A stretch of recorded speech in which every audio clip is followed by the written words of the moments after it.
Everyone. My name is Holly Marcus. I'm a product manager working with Alchemy, and it's my very, very great pleasure to introduce to you our speaker today, Leanne Chuboff.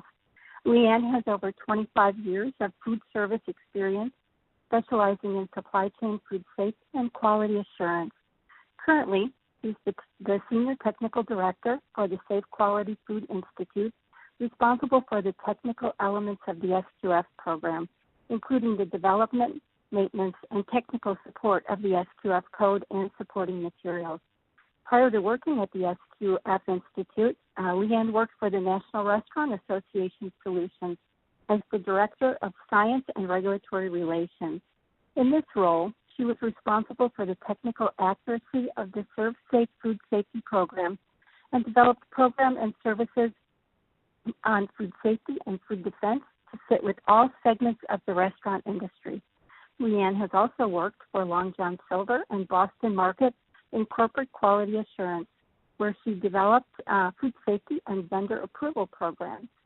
Leanne graduated from Iowa State University with a BS in food science and is active with many organizations, including GFSI, the Conference for Food Protection, and the International Association for Food Protection.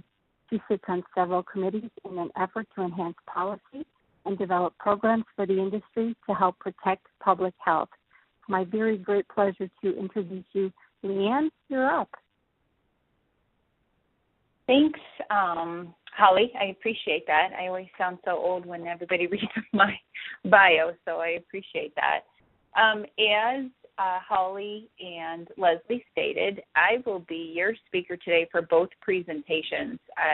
Tatiana, who was supposed to be the speaker on the first session, actually had to cancel. She is stuck in Atlanta in an ice storm, and I know all of you have probably, if you're auditors out there, probably can sympathize with what she is facing right now and trying to get back to her hometown so that she can fly out to Malaysia tomorrow. So she's got quite the day ahead of her.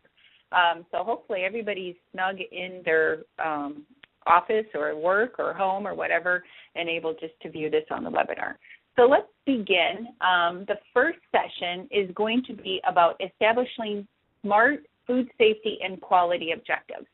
And just to give you an idea, when we came up with this topic, it was supposed to be a kickoff to the new year.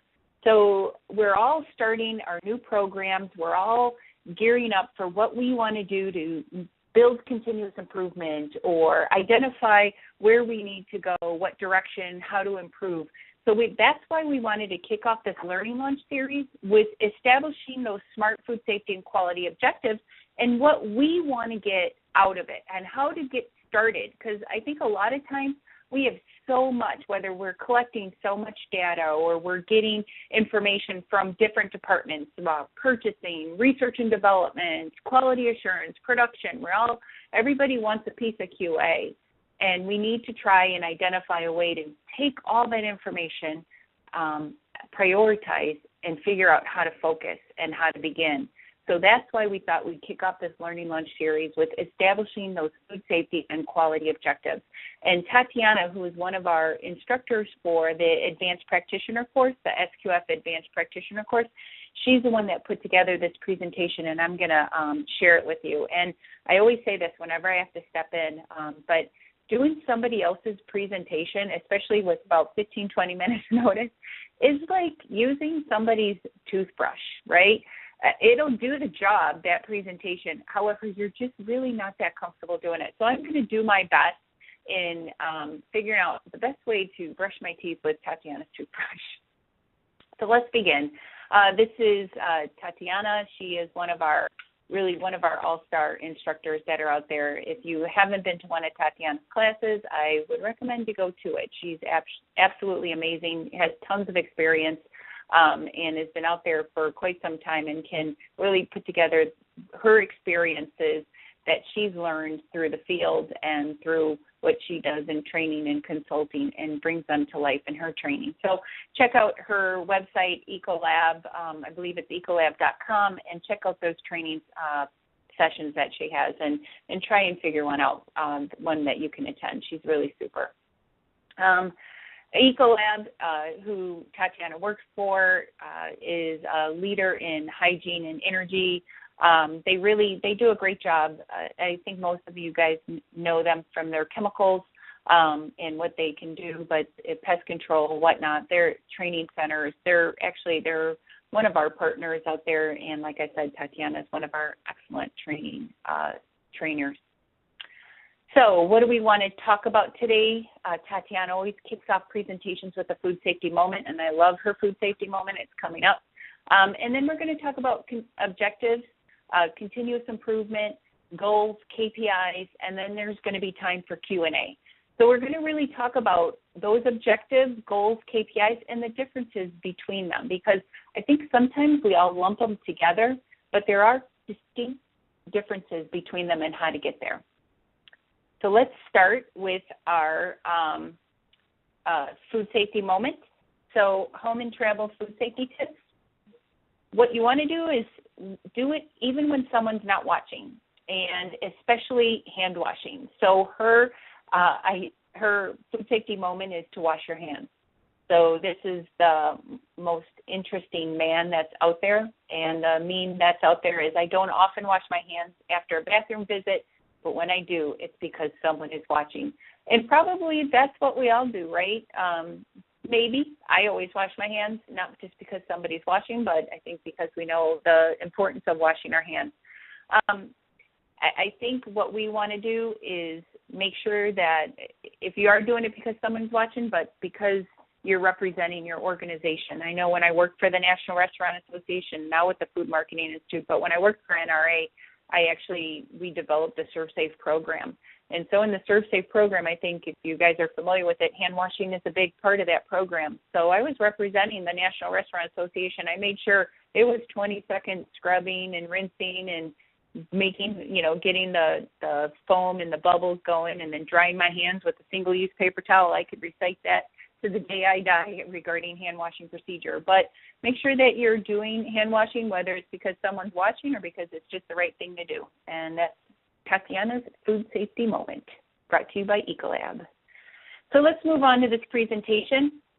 What we want to do is cover objectives versus goals versus KPIs. What is the difference between these three? Again, I think we kind of all morph them into one and we just forge ahead because it's the thing to do. So again, that's why we wanted to kick off the year with establishing these SMART food safety objectives and how to establish your goals, and then your measurement tool through your KPIs. So we want to tackle all three of these in our discussion today. They all tie together, obviously, and they complement each other, and they can be easily confused, but bottom line, they're very different in the approach that you do.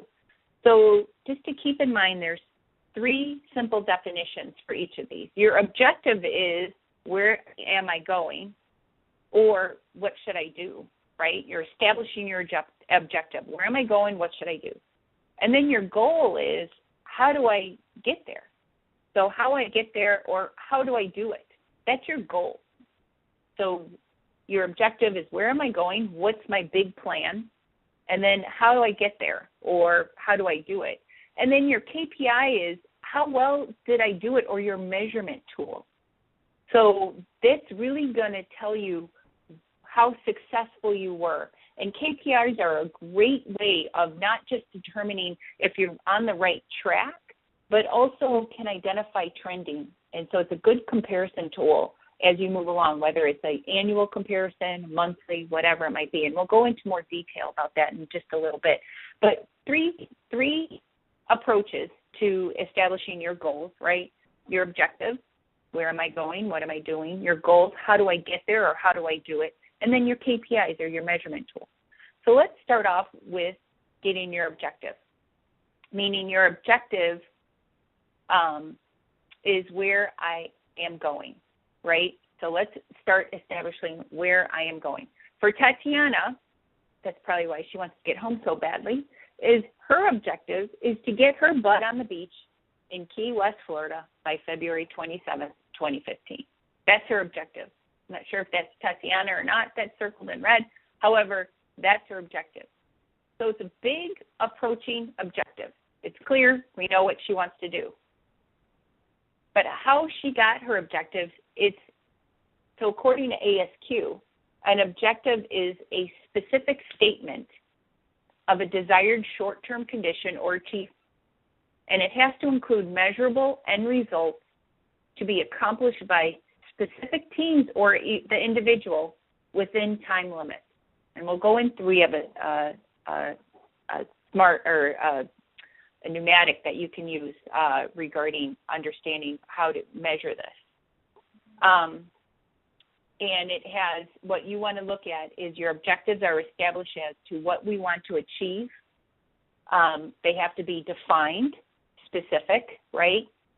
Measurable, communicated, and not just understood, but not just by yourself, but really by everyone. So if you're establishing your objective, especially in a facility environment, make sure that that's understood by everyone. I know, so I worked in manufacturing and then I worked in food service as a corporate QA. But really, when I was manufacturing, we had specific objectives, right? It was regarding the overall approach for safety, quality, and production, right? So people safety, quality, or food safety, and then production.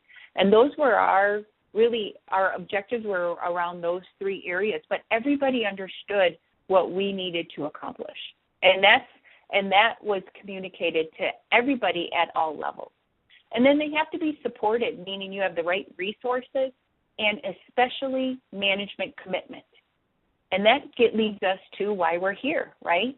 You look at the code, 2.1.1, the first element out of the gate, element 2111 about senior management shall prepare and implement a policy statement that outlines as a minimum, so you look at the commitment to supply safe food, the methods to comply with its customer and regulatory requirements, as well as continually improve its food safety and quality management system.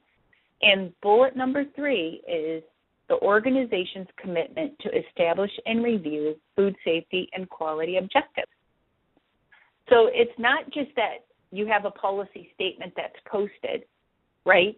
But you're looking to make sure that that policy statement includes those food safety and quality objectives, as well as that they're being implemented and that there's the right resources to achieve them. So you're looking at the focus on what the site aspires to and is working on to achieve food safety and at the level 3 quality, and that the site sets out those objectives of the SQF system.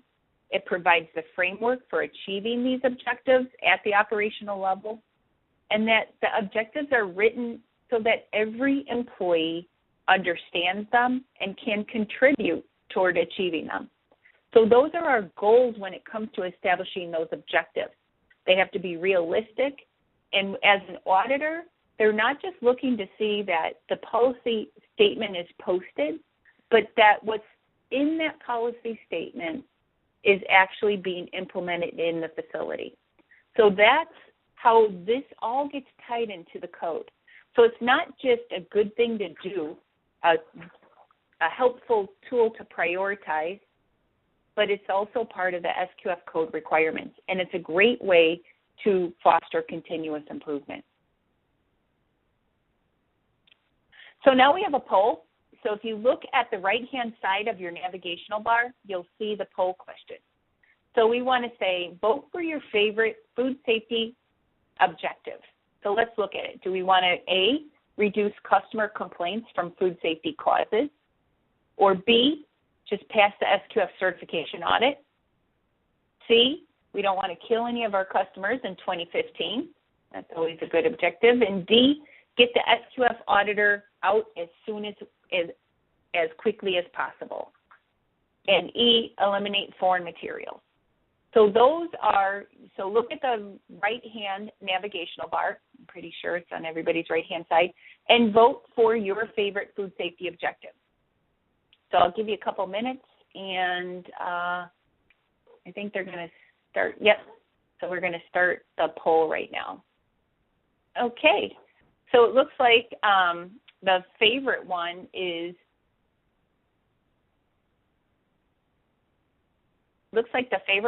A, reduce customer complaints from food safety causes. We had a couple there to eliminate foreign materials. So I think we're right on the right track. We had a couple not to kill themselves, which is always a good goal to have, not to kill anybody. But really what we're looking for when we're looking at these is creating those smart food safety objectives. So that's our little phrase that pays, is when you're establishing your objectives. So making sure, so you're establishing the big picture. You're looking at establishing smart food safety objectives. And the S means specific. So meaning that you have a specific goal and that there's one item you are focusing on. So think of the S as independently and the MART, the M-A-R-T, as there to support your specific goal. So you're establishing a specific goal, and then you are determining if it's measurable. Is your goal measurable? Is there a number? Is there a percentage? Is there something that you need to meet in order to make sure that you are successful in completing your goal? Is it attainable? Meaning, is it realistic, or can you really achieve this goal? Can you get to the end result? So it's not, so really if you look at our previous examples, not killing somebody obviously is attainable, but how can you measure that? How can you determine that? So really making sure that it's attainable. Realistic, and is the goal realistic? So can you, using what the resources you have on hand, so you might have a goal in mind, but you might not have the support to achieve it. So if you need something automated and everything's done manual, you might not have the support to achieve it. So making sure that it's realistic and that you have the right resources on hand. And then time-bound. So it has to be time-bound, meaning that the goal, when does the goal successful? When are you successful? When is the goal achieved? When do you need to meet this by? So again, you have your S as your specific, and that's establishing that goal. And then the MART supports that established goal. So you want to, so if you don't have any of those, if it's measurable, attainable, realistic, or time-bound, then either you need to change your approach or the goal in itself. So if you don't have the resources to support that specific goal, then you need to change something. So that's how you want to look at establishing your goal. So let's say we are reducing our complaints from food safety causes for juices. That was our favorite one, right? Reduce complaints from food safety for juices.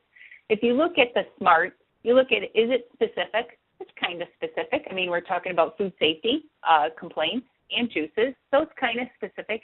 Is it measurable? Yeah, we want to reduce customer complaints from food safety causes for juices. Is it attainable? Sure. I mean, I think for sure it's attainable. Is it realistic? Oh, yeah. You betcha, as Tatiana would say. And is it time-bound? No, not really. I mean, maybe by the end of the year, maybe within the first quarter, whatever it might be. So you look at this, and it's kind of specific. It's even kind of measurable, really. It's not that specific. So we want to look at how can we get more specific, and what do we want to look at in trying to identify these goals. So look at the data. We collect lots and lots and lots of data. But what we need to do with this data, and if you're not measuring it, if you can't improve what you can't measure, right? So we need to make sure that we have the right data in place. But sometimes we measure things that we do absolutely nothing with. So make sure that you're creating a measurement tool so that you can collect that data and action on it, whether it's not just in creating a goal, but even if you're validating and verifying the data that you're collecting, making sure you're collecting the right data, because the data provides the information, valuable information on the control of your operation, and it creates that useful record. So again, I know SQF requests a lot of data and a lot of information, but in the end, it's there so that we can establish trends. We could track if we need to change our direction or our course, and really gives us the information that we need in order to improve on our system. It's a very helpful continuous improvement tool. One of the things that, we always look at is our customer complaint log, but there's all kinds of points of data that we can look at. Your customer complaint log would really going to identify whether you need to change your direction or not, whether you're looking at foreign materials, whether you're looking at food safety complaints or quality complaints. But it really helps prioritize and helps identify where you need to focus. So making sure that your data is useful. So tons of data, and you're looking at all kinds of things, whether it's a food safety complaint, whether it's a quality complaint, or any other kind of complaint or any other kind of issue that you have. I know at SQF we collect tons of data too, and you're going to hear about it in part 2 of the presentation this afternoon. You're going to see all our data on recalls, because that's what we can track and trend. We track data on recalls. We track responses on our audits, and you're going to hear about that as well this afternoon. And you're going to hear all the data that we collect, and we can track and trend to try and identify if there's areas that we need to change within our code, we need to change within our training of our auditors to make it more consistent or complete, or more consistent or competent. And so we make sure that we're tracking data that we can use to make our program better, to help continuously improve. So make the data useful. Are we capturing that useful data? Are we capturing data that's going to help us improve our system, that's going to make us improve, that's going to identify any types of trends? Are we categorizing our data, or are we just lumping all of our quality complaints into one? It's a quality complaint, we need to improve on quality, right? Or food safety complaints. What type of food safety complaints are out there? Or other, how helpful can that be? And then who's capturing the data, making sure you have the right people collecting the data, because you might have sources, the same information, captured by 2 different people. So you might have customer service capturing customer complaints, and you might have purchasing capturing customer complaints. Or you might have R&D capturing customer complaints, or Q&A. But making sure you have the right people capturing the data, and that it's all going into one source so that we're not getting different results from different people. And then it's helpful if you can graph the data to identify trends. This would be helpful really because what you can do then, it helps prioritize. And I'm sure a lot of you are familiar with Pareto, using that 80-20 rule. So Pareto is getting a tally of all the complaints by percentage to identify where to focus. So again, like I said, at SQF we use recalls as our focus. So then you break it down even more, and you want to make sure that you can dig into that data. So you have a couple outliers here. You have those that are just complaining because they didn't like the taste. And what does that mean? Can we dig into that a little bit deeper? Did it have a specific off flavor? Is there consistency? So a lot of people might just not like the taste, or was there a change in formula?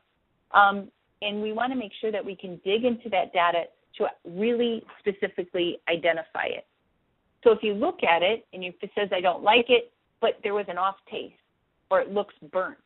So we want to make sure that we can identify, make the data useful, make it specific.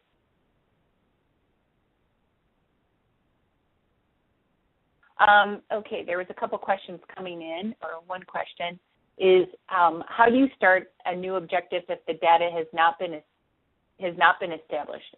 How do you word that objective? So you could always start an objective as long as you're following that SMART principle. So the data helps identify and prioritize your direction and what you want to look at. And I would have to say that if you don't have the data, it's kind of hard to say where you need to improve and establish the goal. So maybe your first step is really to get that data, even if it's a small chunk, to see if there's any trends on where you need to go. Because if you don't have that data, it's kind of hard to say, I need to reduce complaints, or I need to do something different, or get a new piece of equipment even. And I think it's always a catch-22, because I did work in QA. So I worked in manufacturing QA. So I know how busy we all are, or I was, and I'm sure you guys are the same way. So what we're saying is collect data, and then you got to establish all this. But the only way to do it is really to do that leg work up front. But it really does help identify if you have any outliers to focus on. And then you can really identify, okay, I need to focus on the taste, whether it's raw materials or whether it's the processing, or I need to look at, if the visual aspect. If it looks burnt, then maybe it's an equipment issue. So unless we can kind of narrow it down, and I would have a feeling that we have this data somewhere in there in your operation. It's just trying to collect it, organize it, and then put it in a way that's useful, that would identify specific areas that you need to focus on. That one's way low. So what is the data telling us, right? It's telling us that we have a couple outliers. It's telling us we need to focus on flavor, our flavor profile, and it also needs to say that we need to focus on our color, because maybe, we just need to determine, it might be an equipment issue, it might be a formulation issue, and it might be, raw material issue. But we also, if you look at it, have issues with form material as well. So let's look at those particular issues and establish our own food safety objective. So here's a specific example.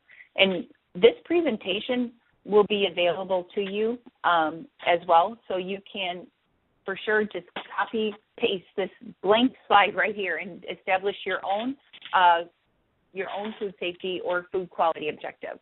So here's our food safety objective. It's to reduce customer complaints from food safety causes for our juices. Okay?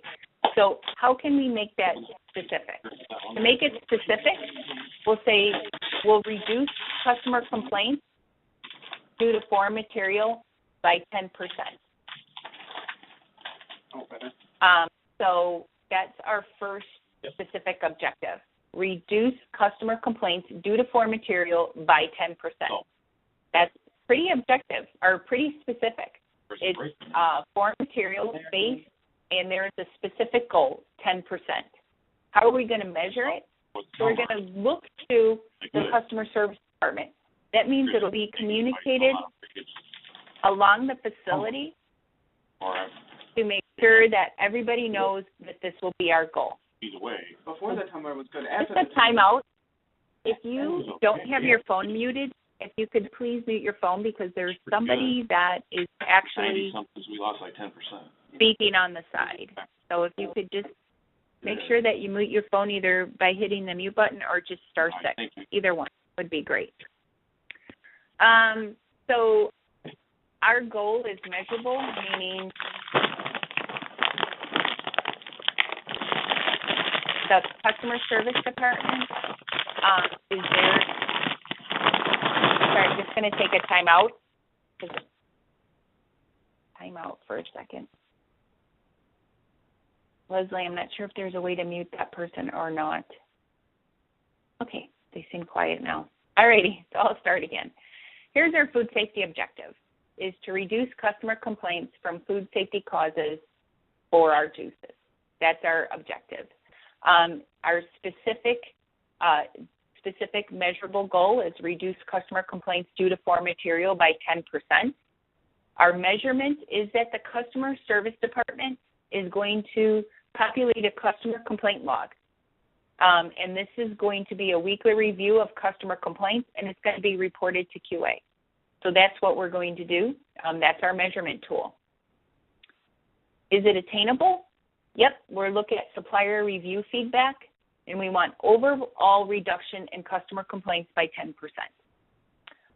Is it realistic? We're going to use existing logs, create a monthly report for QA, which requires 30 minutes of additional man hours. So these are looking at our resources. So identifying the types of resources needed. So we've identified that it's going to be a little bit additional man hours, 30 minutes additional man hours, okay? So to review the log. And is it time bound? We're focusing on a gradual reduction, 2% by Q1 with an overall reduction 10% at the end of the year by Q4. So we've created an approach for establishing that food safety objective. It's specific, it's measurable because it identifies who's going to do the measuring. It's attainable because we're going to look at supplier review and our overall reduction in customer complaints by 10%. It's realistic because we already have an existing log that we're going to use.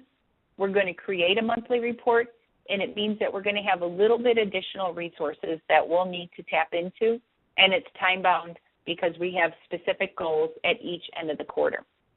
And I know, like, there's ways when I was working for Boston Market, one of our objectives was to reduce foreign objects from the boneless chicken breast, bones in the boneless chicken breast, right? Because I don't know whatever anybody's making, but if you're eating a boneless chicken breast, you're expecting there not to be any bones, and until they invent a chicken with no bones, there's always the chance that there could be bones in the chicken breast. So what we were looking at, though, is customer complaints and also insurance claims. So one of our top insurance claims were dental work due to customers biting into a boneless chicken breast with a bone in it. So not only for us, we had two goals, was to reduce customer complaints with bones in the boneless chicken breast, but also to reduce insurance claims due to bones in the boneless chicken breast. So there's a lot of different resources out there that you can tap into when you're establishing your food safety objective. But make sure that you look at it completely, because working at Boston Market, we obviously didn't process the chicken, but we had to go back to our suppliers and ask them to implement smart food safety objectives so that we've communicated our objective to everybody. So it might not just be in-house, it could be to your supplier. You know, it could be to making sure that employees know exactly who this has to be, who this affects. So again, making sure that your objective reaches all levels of your organization.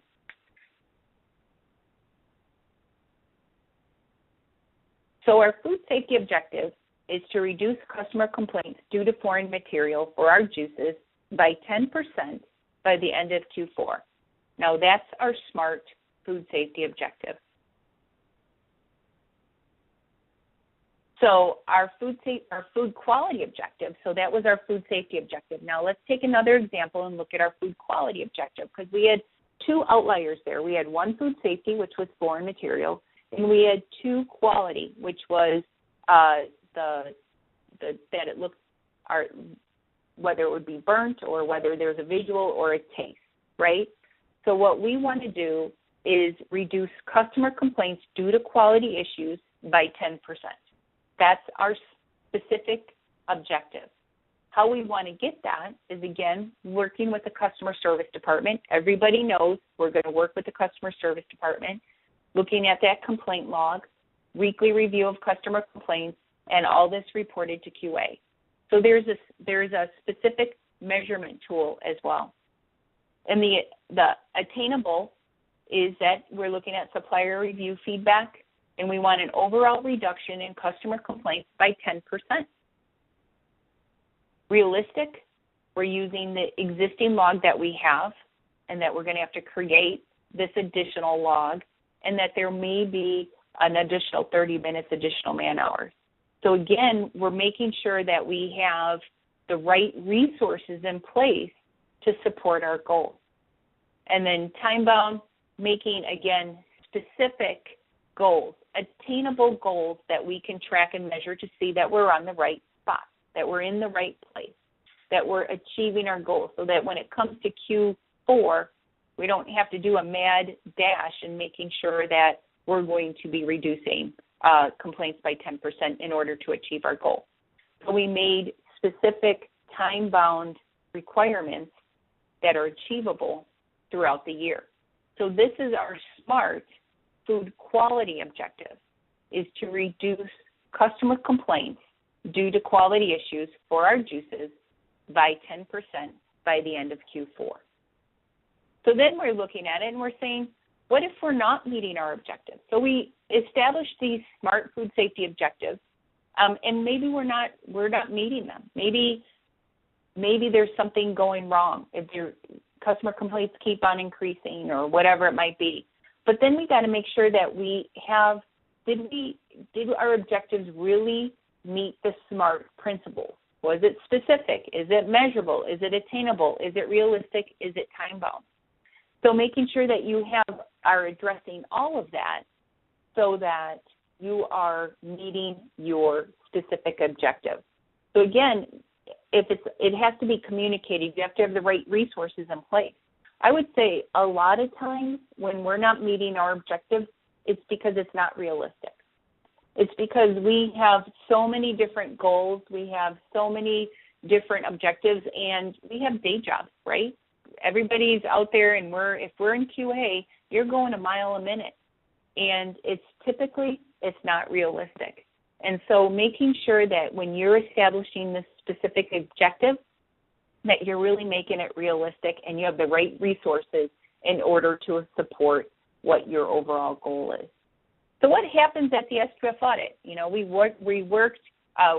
mentioned earlier that the first element off the bat, 2111, sub-bullet 3, is looking at those food safety and quality objectives. So what happens at the SQF audit? And we come to our next poll.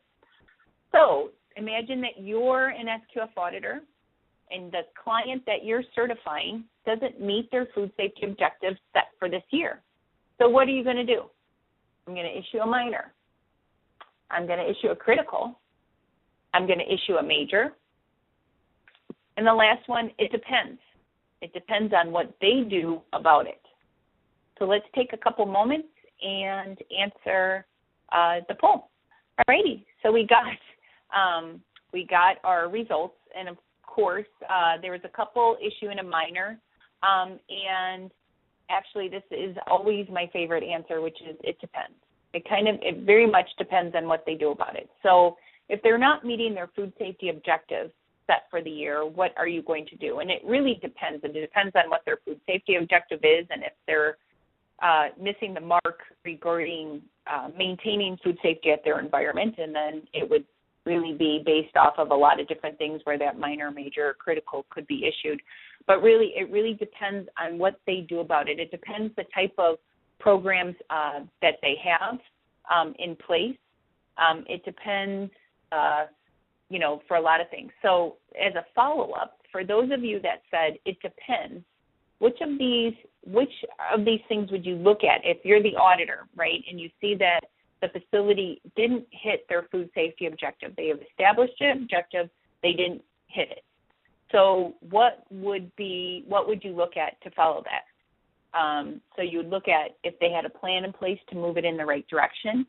Are they moving in the right direction, or really it's moot? They're going to get a non-conformity either way, or would you look at both A and B? What would you look at?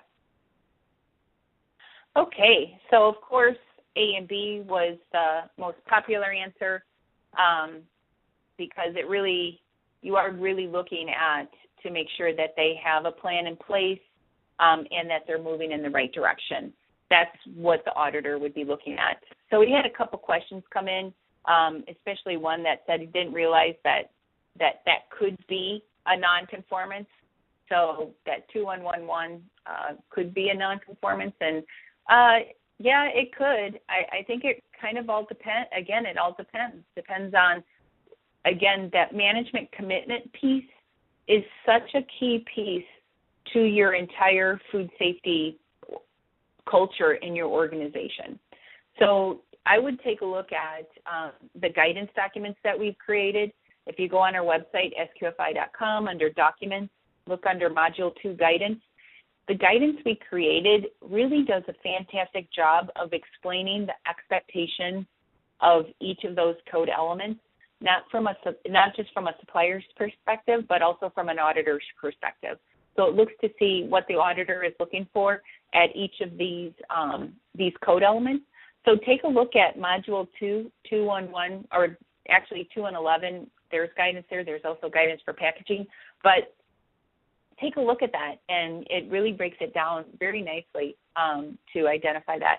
Another question came in regarding mold, and how would I categorize mold?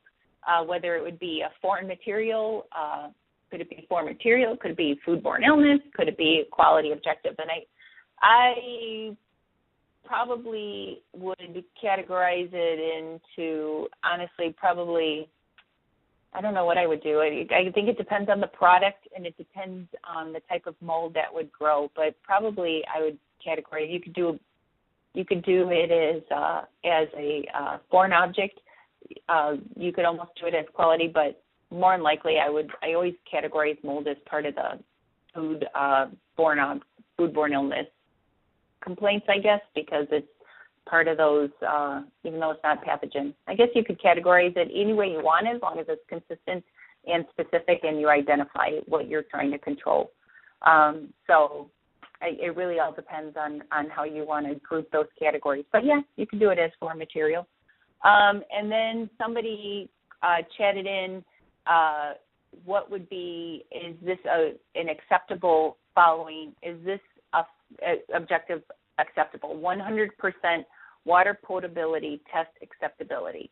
So the idea is, I guess, 95% acceptable environmental test results. So that's their objective, is establishing that SMART food safety objective. Is it at 100% water potability test acceptability? So if you look at the SMART, is it specific? Yeah, I think it is specific. You're talking about, a specific area, so water potability tests, and 100%. Is it measurable? Yeah. So you're going to measure it, whoever is going to measure, identify that. The key is identifying who's going to make sure that you're meeting that goal. Is it attainable? I think it is. You make sure you have the right plans in place, making sure that it is. And is it realistic? And making, how frequent you're going to test it. Is it going to take more resources to do that? Will you need more, not just people resources, but it also could be product. It also could be, it could be equipment. It could be all kinds of things, and making sure that you have the right resources in place. And is it time bound? Now, that's not time bound. Is that for the first quarter? Is it for the year? Whatever. So I would try and tack on to a time bound. So, but you're on the right track. Another question comes in is, how do you develop an objective without having starting data? Again, it is hard to do. The data is out there somewhere. So I know if you're doing SQF, you got to have data. It's just a matter of figuring out who's collecting it and how you're reporting it. So it might just be lots of record sheets, or it might just be lots of pink sheets or customer complaints all on one form, or insurance claims, or somebody's collecting that data. It's just a matter of gathering it, figuring out who's collecting it, and how to report it. So I think you should have it there. Okay. So now we're at the goal, and the goal is, how do I get there? So the goal describes how you get there, right? The goal is, so my objective is to get my butt onto the beach in Key West, Florida, which sounds absolutely lovely because I'm based in Chicago. And my goal is, I'm going to drive all the way from Roanoke, Virginia, or Chicago, Illinois, to Key West, Florida in 2 days or less. That's my goal. So in order for me to meet my objective, my goal is that I'm going to drive there. So how am I going to achieve my goal? That's what I want to do. So your objective describes the success. So if you're any project managers out there, your success is that you've met this particular thing. So my goal is to reduce customer complaints or 100% water potability effectiveness by the end of the year, or whatever it might be. And my goal is how I'm going to achieve it, how to do it. I'm going to make sure I have the right resources in place, whether I hire more people or expect my QA staff to do more things, or that I have the right pieces of equipment, or that I need to implement new data collecting devices, or whatever it might be. But your goal is how you're going to achieve that objective. So again, we use a simple goal as to, I want to take a vacation and get to Key West, Florida by Friday. My goal is I'm going to drive there. So my objective is this. My goal is how I'm going to do it. And then lastly, what we want to talk about is establishing those KPIs. And I love KPIs because it's all set on data. It's really it's a great measurement tool to improve your operational efficiency and overall quality of your organization. So KPIs are a great way to determine your success. It's a measurement tool to really look to see if you've met your objectives and your goals. So there's so many different things to look at when you Google KPIs.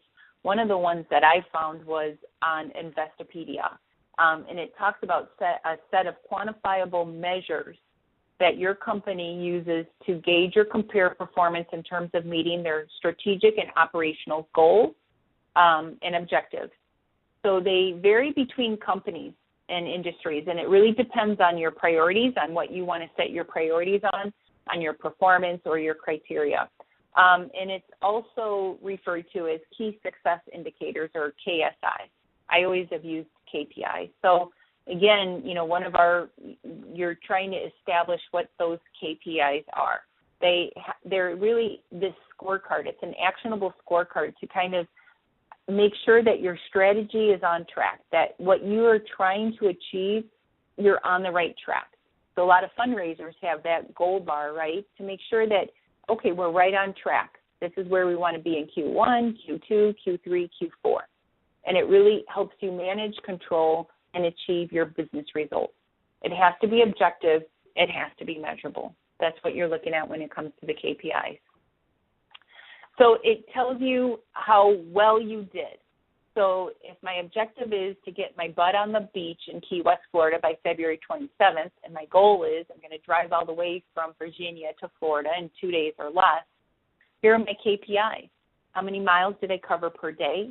And how many miles per gallon of gas I took? And how many bathroom breaks I took? So those could be 3 KPIs that I want to look at in order to achieve my goal. And that's how I can understand the differences between objectives, goals, and KPIs. That's what we're looking at. So let's look at another example, actually. And this one's a good one. So my goal is to improve my overall health. So doctors use KPIs all the time. You use KPIs all the time, probably. So my goal is to improve my overall health. This is what I want to do. I want to improve my overall health. So what do I want to measure? I'm going to look at a couple things. I'm going to look at my blood pressure, making sure I'm within target, within those normal parameters that are out there. I'm going to look at my cholesterol levels, and I'm going to look at my weight. And I can change these things, but this is what I want to measure. This is what my doctor is going to measure. So you can look at your KPIs. You do them all the time. You're looking at those measurement tools to support your overall goal and your objective. That's what your KPI does. And your KPIs, this is where you're really going to use that data that's out there when you're identifying the specific data you need to collect. So this is what's going to help keep you on track. And this way you can identify if you need to go left, go right, keep going, the same momentum that you have. So your goal versus KPI, your goal is to effectively train all staff. That's my goal, is to effectively train all staff. So my KPIs, you have to look at what items can we measure to see how well we're meeting this goal. So I want to look at the training schedule that is fully developed, the topics are identified. I want to look at the % staff trained per department. I want to look at % passing score. who's passed the examination or my effectiveness check. So KPIs comes in all different measurement types. You can just look at raw data. So you can look at based off a set number. So I can look at the total number of recalls or the total number of withdrawals in my operation, total number of complaints. You could also look at progress. So you could look at it based off of percent complete. So this is more project orientated. So I'm 25% towards my goal of getting everybody trained, or 75% of my staff is trained per department. It's a progress, so it's a measurement tool. So I can look at raw data, I can look at measurement tool, or you could look at change. So you could look at directional measurement. So I could say this is going to be reduced, a reduction in customer complaints from the last period. So, you could look at it from a quarterly perspective. You could look at it from an annual perspective, but really that's how you're tracking these types. Alrighty, so then we are looking at the source, and where is the data coming from? Is the data that you have, and this were the types of questions that we're getting, is it currently available, or do I have to set up a new tracking method? And you might have to set up a new tracking method. You might have to have somebody else use this, or you might need to pull from different sources in order to track this. So we're using this example about staff training. So staff training is tracked by human resources. They maintain the rosters, they track the attendance, they schedule the makeups, and they enter the scores. So they're going to build a graph they're going to graph to build a dashboard. And the type of graph depends on the nature of the KPI. So my goal, so we're going to use this, my goal is 75%. I have monthly schedules and I have makeup. So I'm looking at the type of graph to see how well I'm going to get to my goal. That's really what we want to identify. So the KPI is keeping you're identifying your goal, and then you're creating measurement tools to make sure that you're right on track. A couple questions came in, and I'll do that. So would setting a goal of paperwork completion be considered a SMART goal, such as master sanitation paperwork, preventative maintenance? So the question is paperwork completion, would that be a SMART goal? It depends on whether that's not being obtained right now. So to me, you're getting paperwork 100% completion of paperwork by all departments or something like that. You would have to make it a little bit more specific. And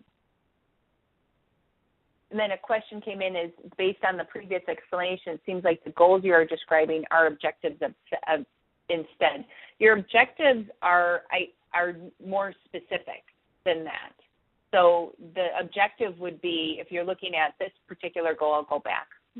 The goal is effectively train all staff. The specific objective may be to have all staff trained by the end of the year, or 100% staff trained by the end of the year. So that's really what we want to try. The objective would be more, specific.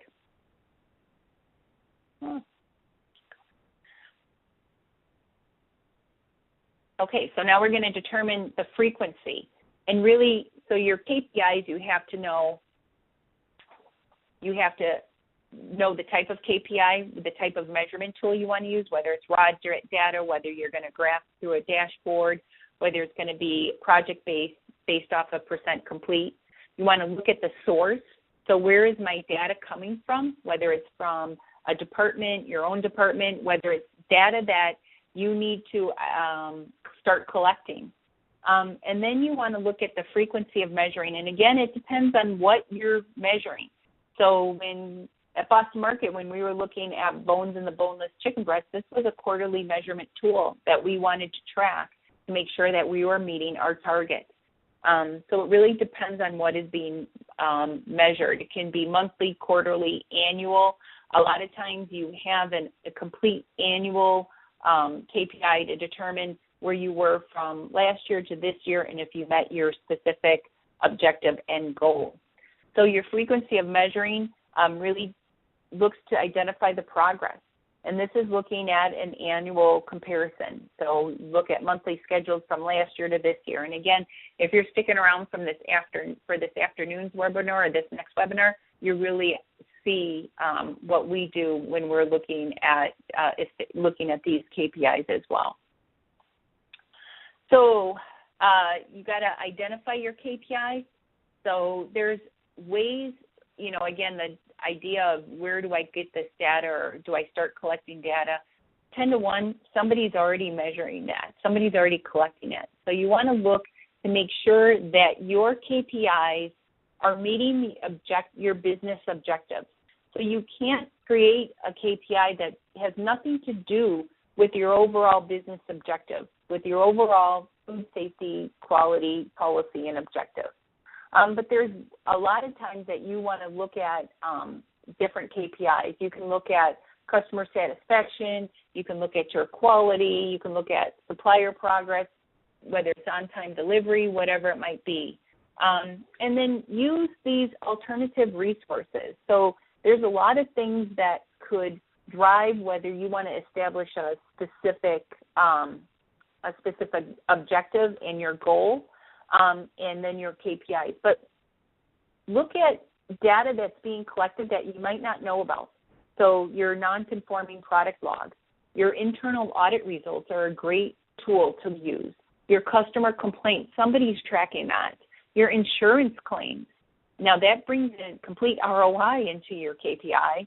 Downtime, your percentage of waste, preventative maintenance plans, those kinds of things. So look at data that's being collected that can really help establish those KPIs and really understand what specific objectives and goals you need to establish.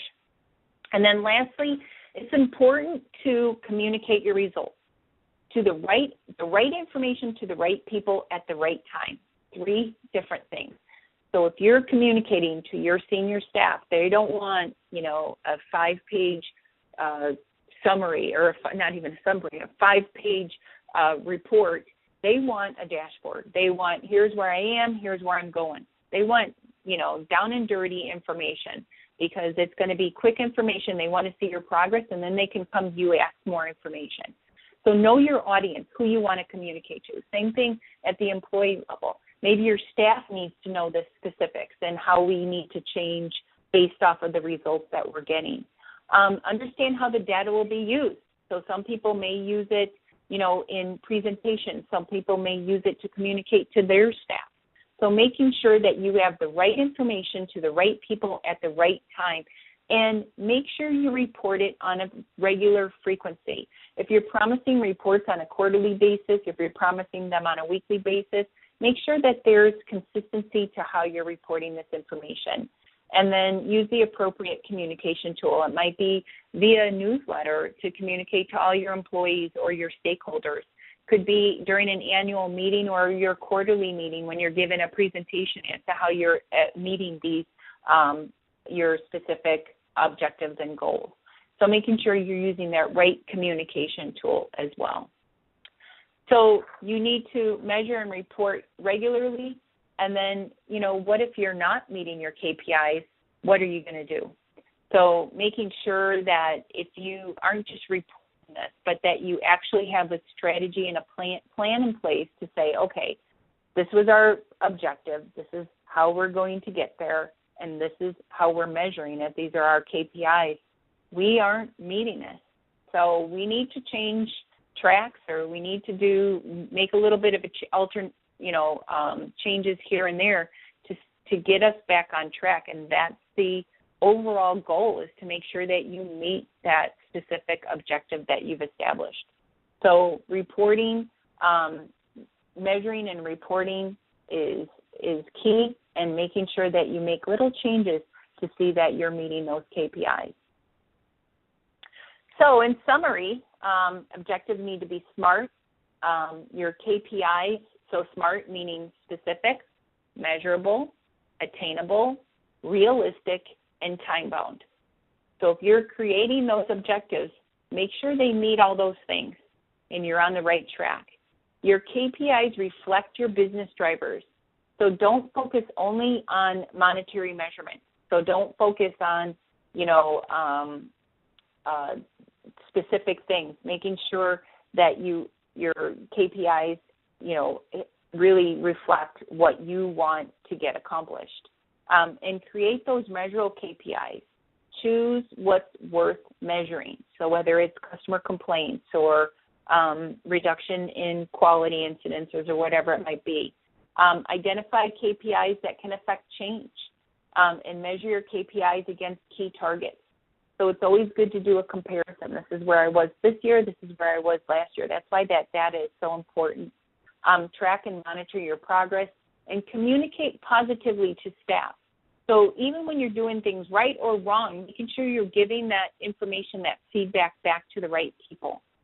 And Tatiana says, participate in the advanced practitioner course, because what we just did is kind of consolidate what's in the advanced practitioner course.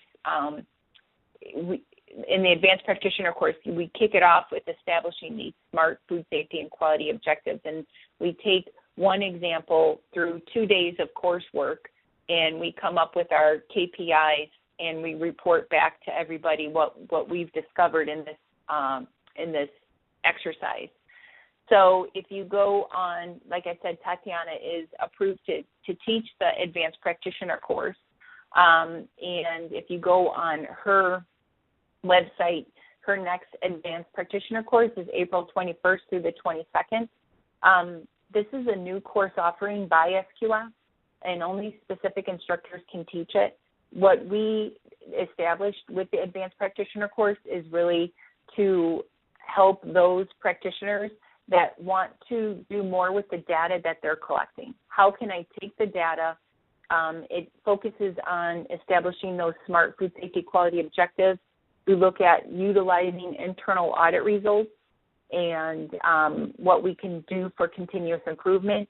We go into deep dive of corrective and preventative action, establishing root cause analysis, and then we also do an overview of KPIs as well. So the advanced practitioner course is great. There's a list of all of our advanced practitioner instructors on our website. Obviously, Tatiana is one of those. And with that, that's it. If you have any questions, feel free to chat them in. There's a couple that came in. No more questions came in. So feel free to chat any questions. Otherwise, I thank you very much for your attention today, and I thank you for understanding that Tatiana couldn't make it. If you have specific questions about her presentation, feel free to contact her. This is her information.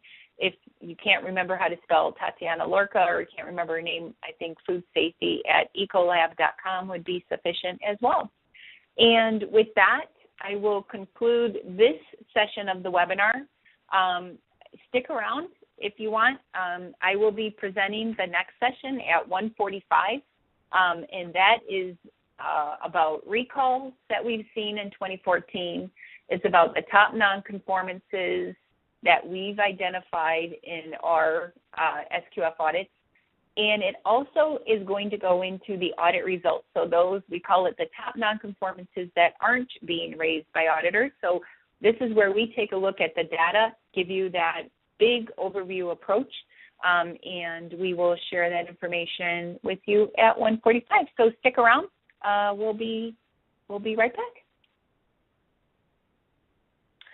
Okay, so I guess we're ready to start the second half of this presentation. Again, I am your presenter. My name is Leanne Chuboff, and I'm the Senior Technical Director at SQF. I appreciate everybody sticking around, or if you just joined us, welcome. This is the second part of our learning lunch this afternoon. Our first part was on establishing SMART food safety objectives. So we talked a lot about how to establish those specific objectives, your goals on completing those objectives, and then establishing those KPIs. So we built it this way, this learning lunch, because we wanted to give you an idea, okay, so just start thinking about what should some of my objectives be. And then our questions in the first session was a lot about collecting data. How do I collect the data? Where do I go to get the data? I'm not collecting data. Well, maybe we have the answer to your question in the second part, because we're going to go over a lot of data. We're going to go over those top non-conformities that are raised, those top non-conformities that are not raised. So we're presenting to you the SQF data on all of our audits and recalls. So here we go. So what we want to talk about in this presentation is we want to go over the recall overview. So we're going to look at the total recalls for 2014, all of the recalls that we've seen in 2014, as well as the recalls for SQF specific facilities in 2014. So we're going to go over that information with you. Then we're going to look at those top non-conformances. Those non-conformances for the past 12 months, Modules 2 and Modules 11, that's what we're going to focus on, although I do have some data on Module 7 I'll talk about a little bit regarding the pre-farm gate. And then, but we want to hone in on what are we, so we're going to prioritize. We're going to give you the data, and then we're going to prioritize specifically on those food safety risks from top non-conformances. So what do we need to focus on when it comes to those food safety risks? Basically, I call Part 1 and Part 2, how to make my retailer happy, because for the most part, what we're hearing is a lot of recalls, withdrawals. What can I do to prevent these from happening? Bottom line, that's what it is. And then our third part of this presentation is going to go over the overview of all the audit responses from the SQF audit report. We're going to give you that helicopter view. We want to give you the overview of all of our audit responses, compliant, major, minor, exempt, and focus to see where are areas that are kind of like out there. What are some of the anomalies that we're seeing? And the objective isn't to say, okay, we're not answering enough minors on this particular one, or we need more criticals. It's not to say we need more findings. It's really to focus to say that we have better findings in order to make sure that we have safe food safety establishments that are certified out there. So, okay, we're going to begin. Just to give you kind of a lowdown, some housekeeping.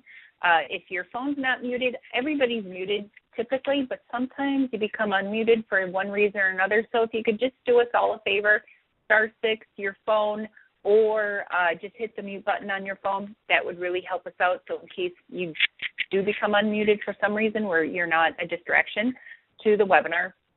Additionally, if you want questions if you have questions throughout the webinar, feel free to chat them in. If you look on your right-hand side, there's a navigational bar, and there's a chat feature. So just chat them in there, and I will take a look at them periodically throughout the presentation. So feel free to chat them in, and I will get to them. And then lastly, this presentation will be provided to everybody. So it will be emailed to you, I believe. So everybody will get an email regarding the presentation, as well as an email to the recording of it. So don't have to worry about getting this presentation. I believe we will be sending it out to you, and if not, Leslie, I'm sure will correct me in the chat feature. So let's begin. So first off, how do we hear about recalls? You know, we hear recalls from everywhere. We get recalls from social media. People tweeting or Facebook or whatever it might be. The news media is always a source for us when it comes to recalls, government agencies, and then food safety websites. So we get recalls from all different sources that are out there. When you look at the United States and you look at the number of recalls that are out there, pretty much 1 in 6 gets sick from a foodborne illness. There are 128,000 are hospitalized and 3,000 die of foodborne illness. That's what the CDC is stating when they're looking at estimates of foodborne illness in the United States. So they're looking at all of that to see where we need to change. And if you look at specifically, the CDC breaks it down into the specific pathogens that are out there. And the CDC also considers a number of underreported, meaning if you look at, these aren't all reported foodborne illness. If you look at the statistics over time, they consider that the percentage of number of underreported included in this number. So you're not going to report on whether you got ill over your home cooking or if whatever it might be. So this is mostly just those reported foodborne illness, and then the CDC sticks in some percentages for underreported. So in 2014, there were major outbreaks, specifically in the United States. There were 6 major outbreaks, and this is not SQF certified, but all recalls that are out there. So 6 outbreaks, 2 linked to E. coli 0157, 2 linked to, or 0157 and 0121, 2 linked to Listeria monocytogenes, 2 linked to Salmonella, 1 Stanley, 1 Hartford, and all different types of products. If you look at it, ground beef, clover sprouts, Listeria and dairy products. The most recent one was caramel apples, cashew products for Salmonella, Stanley, and then dairy products for Salmonella, Hartford. So 200 people became sick out of these 6 major outbreaks, and 7 deaths were reported total. So these are just of the 6 outbreaks that were the major outbreaks in the United States in 2014.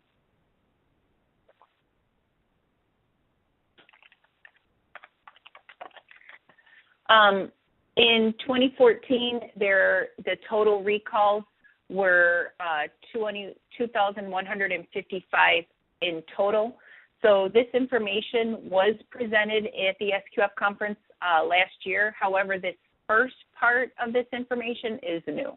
So what was reported in the conference last year was just up to Q3. This is the entire 2014 summary. So that's the kind of the differences. So this really was, most of it was presented last year, and the recall part, though, is updated. So there was 2,155 recalls in total.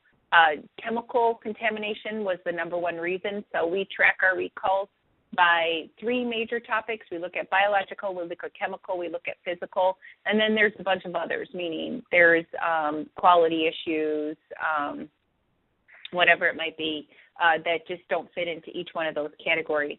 So chemical contamination was the number one, 78% due to allergens undeclared, which is really 36.3% of that total, of that 70, of that total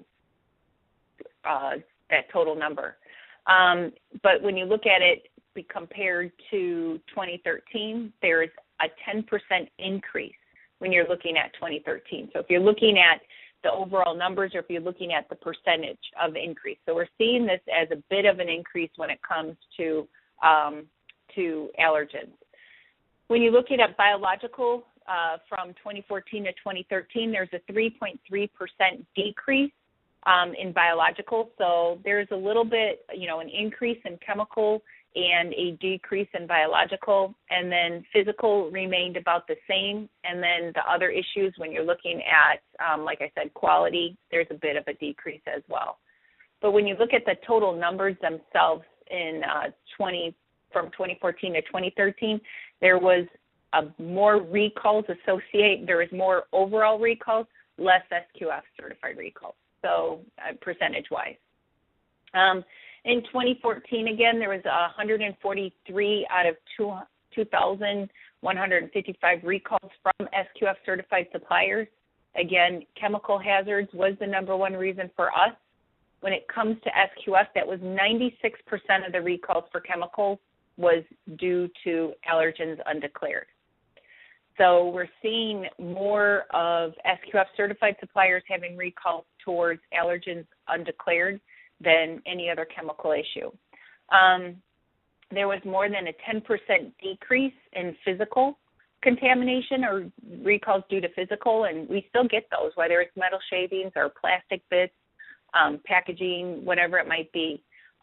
But there was a 14% increase in recalls due to other issues compared with 2013. So, again, more of those quality issues that are being reported.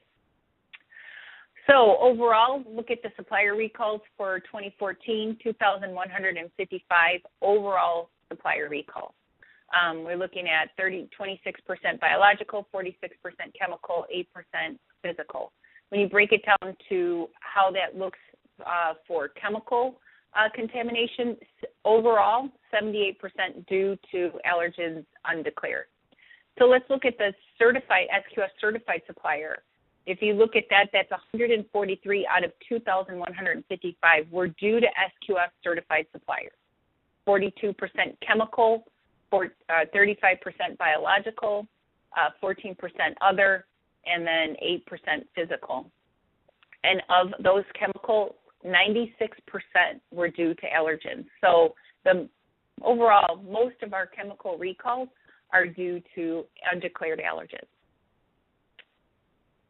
So looking at the difference in countries, you kind of see where U.S. Is versus the other countries. Our biggest reason of recalls are really in the United States, probably due to allergens undeclared. The majority of our recalls come from the U.S., I think, because we have a better reporting system than the other countries that are out there. But if you look at the other countries, primarily they're due to biological reasons. So let's look at a comparison between 2013 and 2014.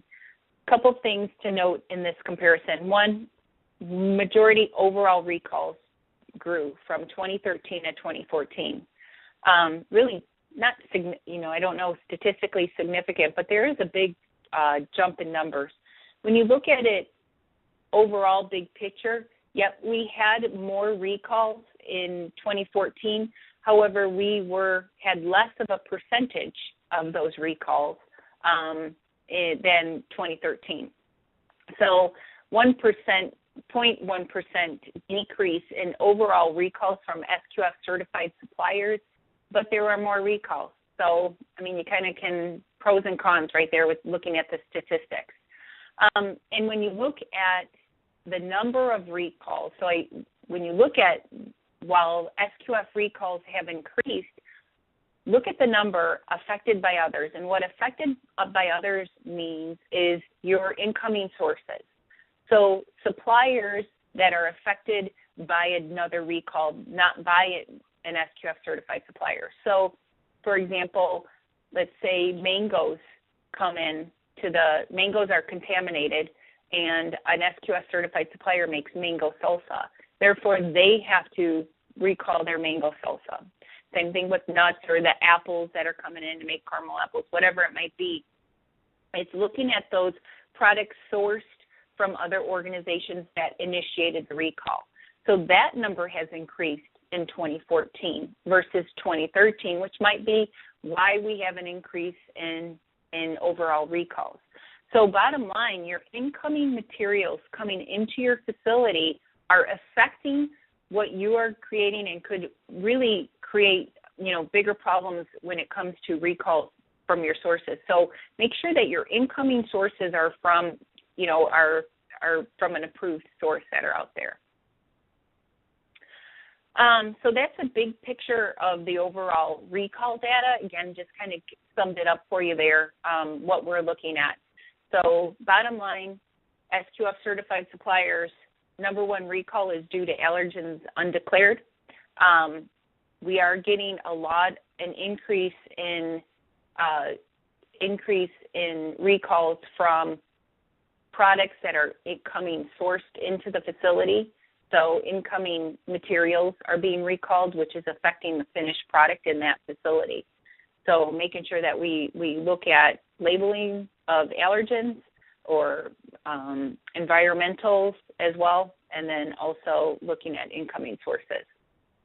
The second part of this presentation is looking at those top non-conformances that we see within the SQF program. And we repeat this information, again, to kind of give you an idea as to where we are trending as SQF.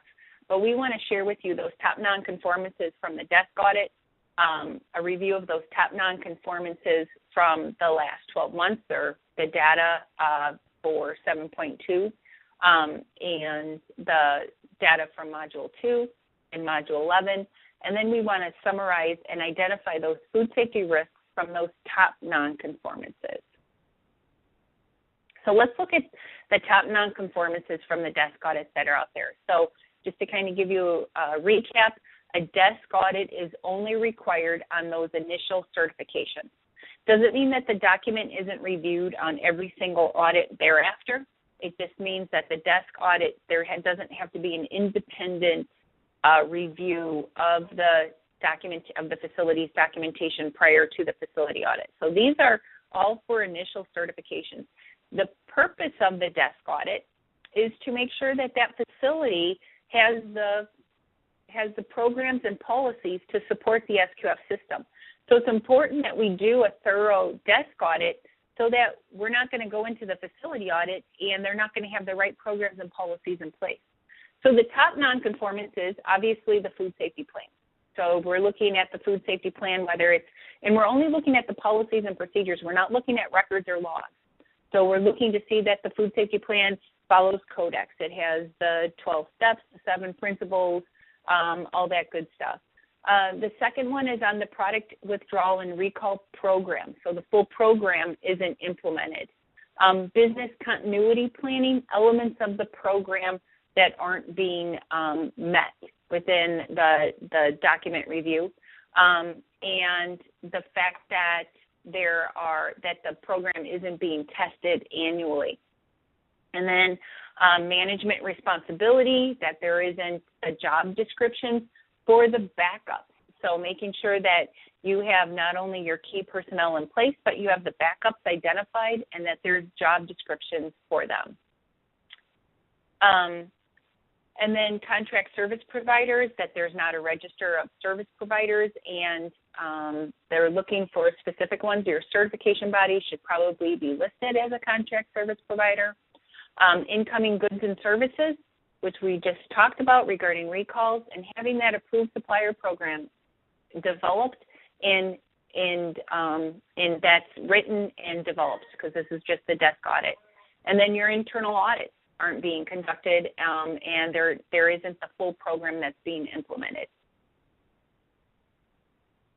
So a question came in about if we expect to see a large jump in 2015 in recalls due to the ongoing human recall. It's possible. We may see it. Right now I don't have the numbers for 2015, so it's possible that we will see a jump just based off of the ongoing recall that's going on right now, just simply because of the ingredient nature. Although I will say, when we track recalls, just to clarify, we just track the incident. So one incident, regardless how major it might be, we do track the one incident. Whether it could be multiple incidents based off of the fact that cumin might be in everything, but there would be several incidents. It's really just one incident. We don't track the magnitude of that or the impact of it. It's just considered one incident. So then let's look at the top non-conformances for Module 2, those facility audits. And I want to go into some of those non-conformances that we're seeing. So if you're looking at the food safety plan, the full program, what we're seeing in that food safety plan isn't, it's not missing information or whatnot, because you think, oh, surely everybody has their HACCP program in place. But bottom line, what the auditors are saying is that the plans aren't matching the flow. So what they're doing is they're taking, and if you're an auditor out there, what you should be doing, and as a supplier you should be checking, making sure that the plan that is written is actually what is being followed out into the facility. So you're taking that plan and you're walking the process to identify your critical control points, making sure that everything is in place and is according to what you've written into your plan. Because what we're seeing is that the plans aren't matching the flow of the operation, that there's also been change in equipment that hasn't been reflected into the plan. So looking at that, and that if there is a critical control point that's been identified, that it's not meeting the critical limit that's been established. One example is the metal detector. So your metal detector wands are set at a specific limit. That's what you're testing all the time.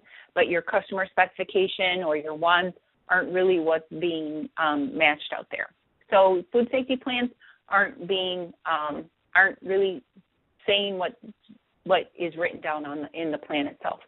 Records themselves, some areas with concern for records is that mostly improper corrections, meaning that the facility has a specific way of or specific process of correcting, whether it's with a one-line cross-out or can't use pencil, no whiteout, those kinds of things, whatever that facility is established as correcting a record, then it's not being followed. So whiteout's being used or it's being erased or whatever it might be that isn't being followed by the company policy. There's also missing signatures as well. So when records, they need to be legible, they need to be accessible for review. Internal audits aren't being conducted. Primarily, there's the corrective actions aren't being followed up on. So internal audits, when there is a corrective action or a non-conformance identified, corrective actions aren't being followed up on. Allergen management, and we'll go into that in a little bit more detail when we break it down. But allergen management, for the most part, it's sanitation and validation of sanitation and cleaning methods between changeovers.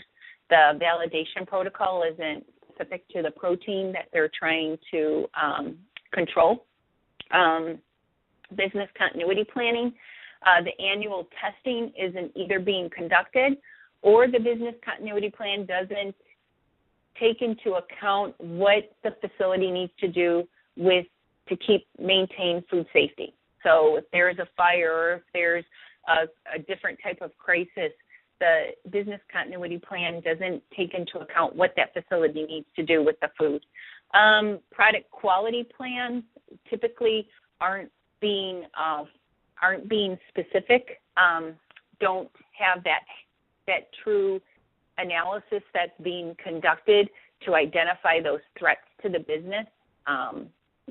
I think there's some areas where we really need to focus to make sure that we have the right quality plan in place that does that analysis. So I know a lot of people are so HACCP-minded that we don't want to have a lot of critical control points, when it comes to food safety plan because you need to monitor and measure and whatnot. But when it comes to your food quality plan, you should have probably more critical quality points than you do critical control points, because things like taste and odor or color or whatever size, whatever it might be, really affects your quality of your product. So we need to make sure that hazard analysis is being conducted properly. Product withdrawal and recall, the full program isn't being implemented, missing key parts of the program, the testing of the program, what to do with how to correct a recall if it didn't go correctly, what can you do, corrective actions. Corrective and preventative actions, the records of investigation and corrective actions aren't being documented. Product traceability, again, the effectiveness of the traceability and that annual test that isn't being conducted. And contract service providers, missing specifications of service and training. So one question came in is, why is business continuity a key subject for SQF? So business continuity is a key subject, or is it a key element? Perhaps that's more of it, because really when a crisis happens to your facility, it's not just how you manage the crisis itself, but making sure that the facility has the right policies and practices in place to maintain food safety. It could be looking at alternative suppliers. It really depends on the crisis. I mean, if one of your approved suppliers goes down, you need to make sure that you have the right facility, the right program in place to get alternative suppliers on a mass scale. So it really kind of all depends on making sure that you have the right contact information, that you have the right people in place to manage any type of crisis that's out there.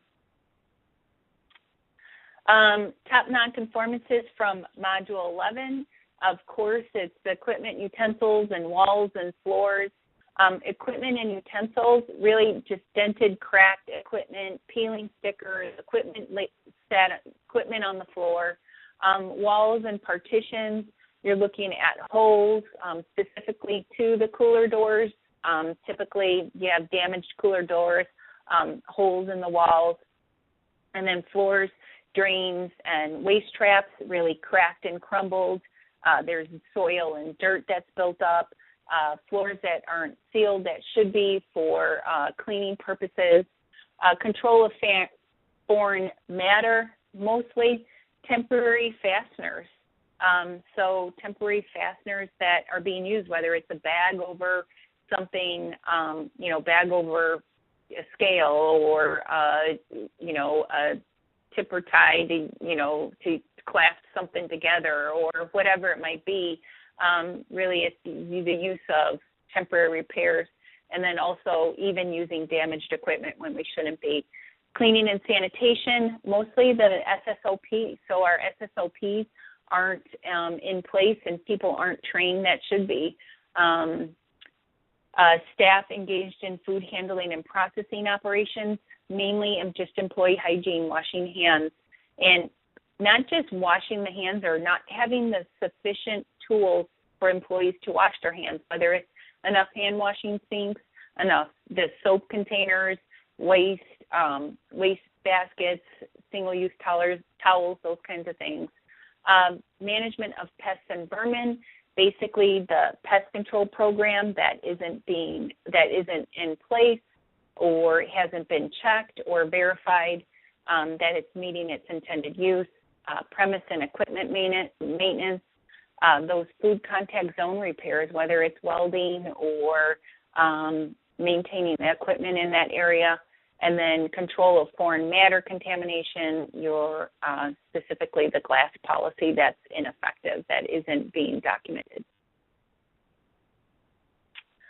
So when we look at all of those non-conformances, we want to look at Module 2 and we want to look at Module 11, and we want to identify those specific risks that can affect product recalls, because that's what we're looking at. We want to make, like I said, let's make our retailer happy, let's make your life easier, and let's prevent recalls from happening. So let's look at these risks when from those top non-conformances that can affect product recalls.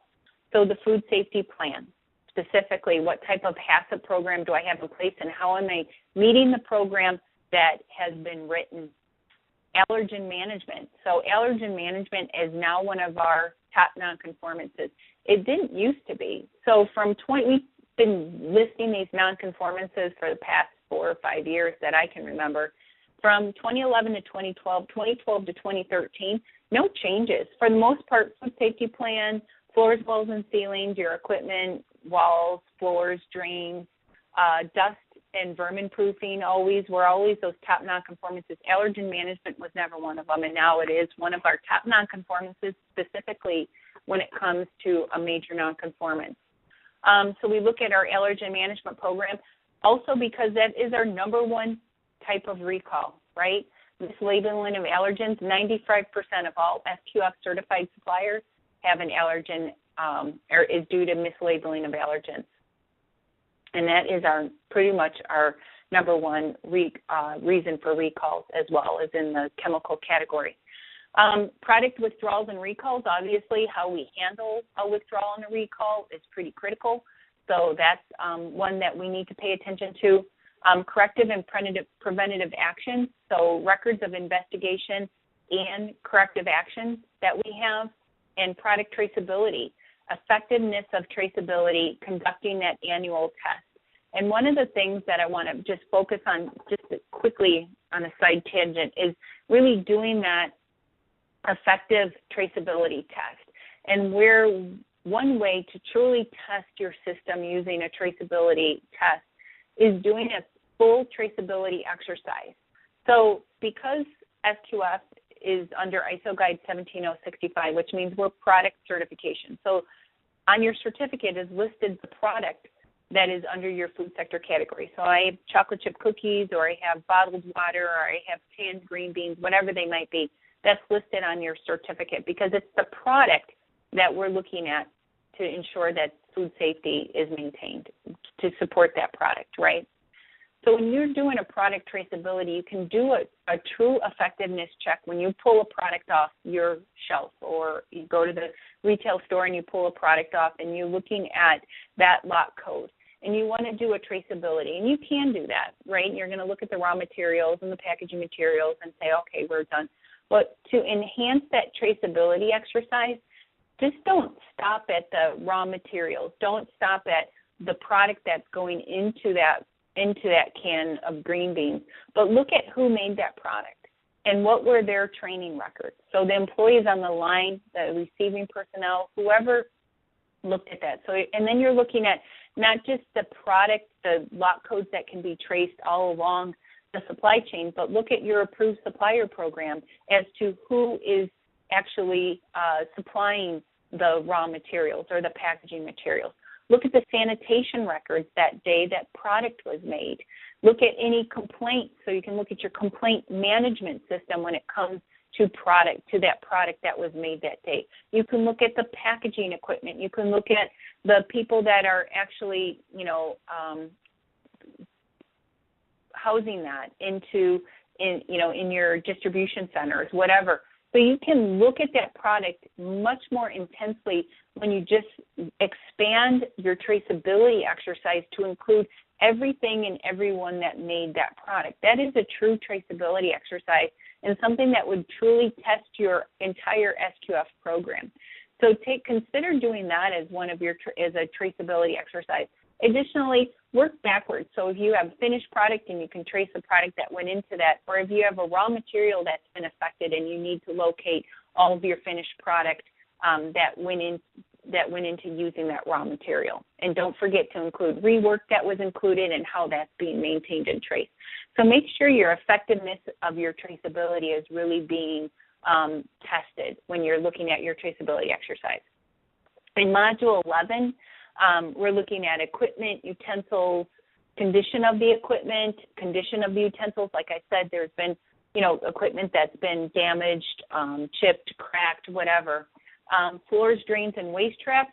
I mean, we had a couple biologicals out there, especially when it comes to environmental. So salmonella, listeria, all that, and how we're maintaining our floors, drains, and waste traps. Control of foreign matter contamination, so looking at foreign objects and looking how we're controlling that foreign objects with just using temporary repairs. Cleaning and sanitation protocol, how are we being trained, how is the protocol being developed, and then staff engaged in food handling and processing operations, just general employee hygiene. Not only are they being trained, because 10 to 1, your employees know how to wash their hands. So something is preventing them from doing that. So just don't look at the action, look at the behavior.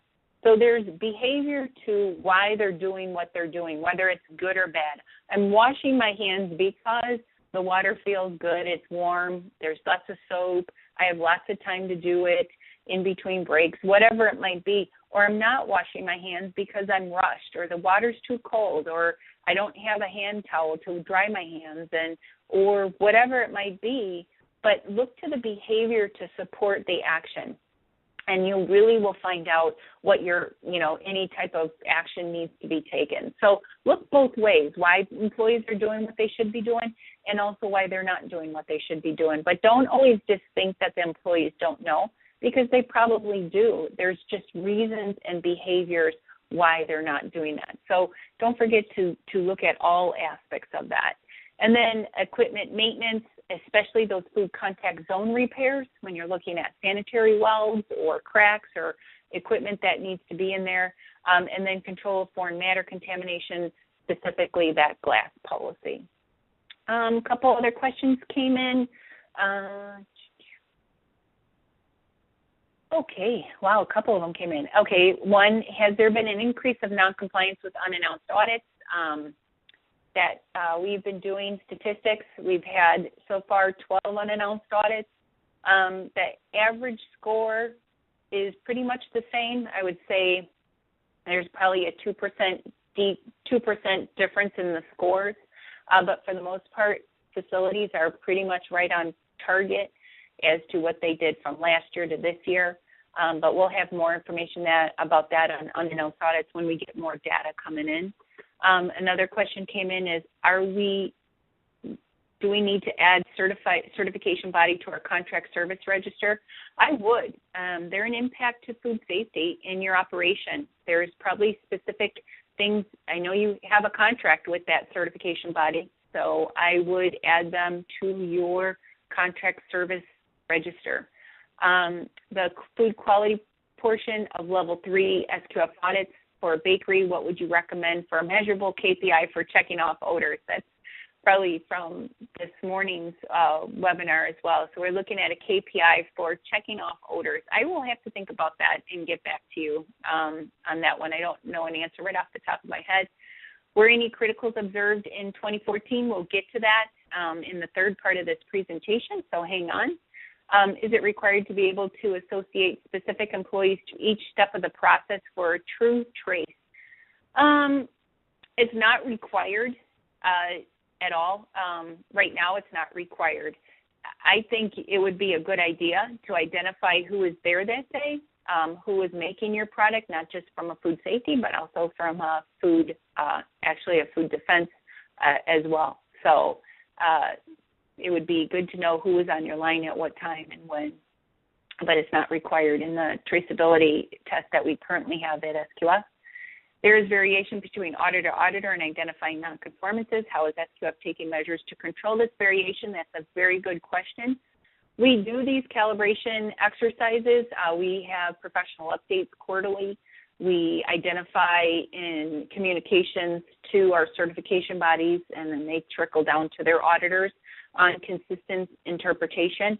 If there are things that need to be clarified or the true intent be communicated to all of our stakeholders, especially our auditors, we'll write out a written communication on the interpretation of our specific code elements. So we do try and match that auditor consistency. We know that's a thorn in some of our suppliers' sides, is the consistency. The last question is, what definition is brittle plastic with regards to glass register? I don't have the specific definition of brittle plastics. I'm sure you could look on, the WPO site to determine what the specific definition of brittle plastic is. I think that would really be defined by your facility. I mean, the intent is that you have a control of your foreign material and that potential that could get into the product. So whether it's glass, whether it's brittle plastic that can easily snap off and get into the product, that's a risk that you as an organization needs to identify and put preventative measures in place. Alrighty, so basically we're looking at all of these audit results. Not all the audit criteria relates to food safety management, industry best practices, product quality. It's dependent on the risk. So auditors can audit and identify those non-conformances which are observable and auditable. That's what we tell our auditors to do. You need to be able to see the facts. So you can only write a non-conformance on what you see, right? Because we say gain that objective evidence. It's either through interviews, it's through observation, or it's through a record review. So auditors don't see product being contaminated. Rarely do they see product contaminated, and you'll see that through the number of criticals that we issue. So you can't see a microorganism. You only see the potential for something failing out there, and that's what they see. They rarely see cross-contact. There's a handful of observations where you actually see, like, product not being cooked to the right temperature, or, raw meat and, produce being combined and being contaminated, or, anything like that. So that's hard for them to see. They can only see those that are observable and auditable. And then lastly, the approved supplier program is important in risk management, and the focus is more on approval criteria. So when you look at, like I said, we had an increase in recalls due to incoming suppliers because those incoming suppliers had a recall, and that affected the entire supply chain. So in making sure that we're looking at that approved supplier program from a facilities perspective and looking at the risks where that approved supplier is located and the risks that it has to your product, because we're the global supply chain now. So we need to make sure that we're looking and prioritizing and identifying if there's any potential threats or risks. Additionally, we want to look at the food safety management systems, those top non-conformances in both program and practice. So driving the awareness of improving HACCP plans. And why?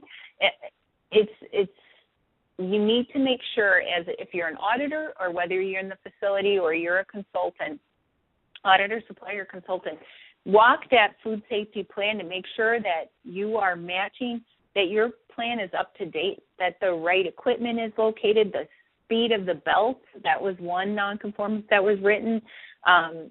Those kinds of things are being matched up to the plan and the program that's being written.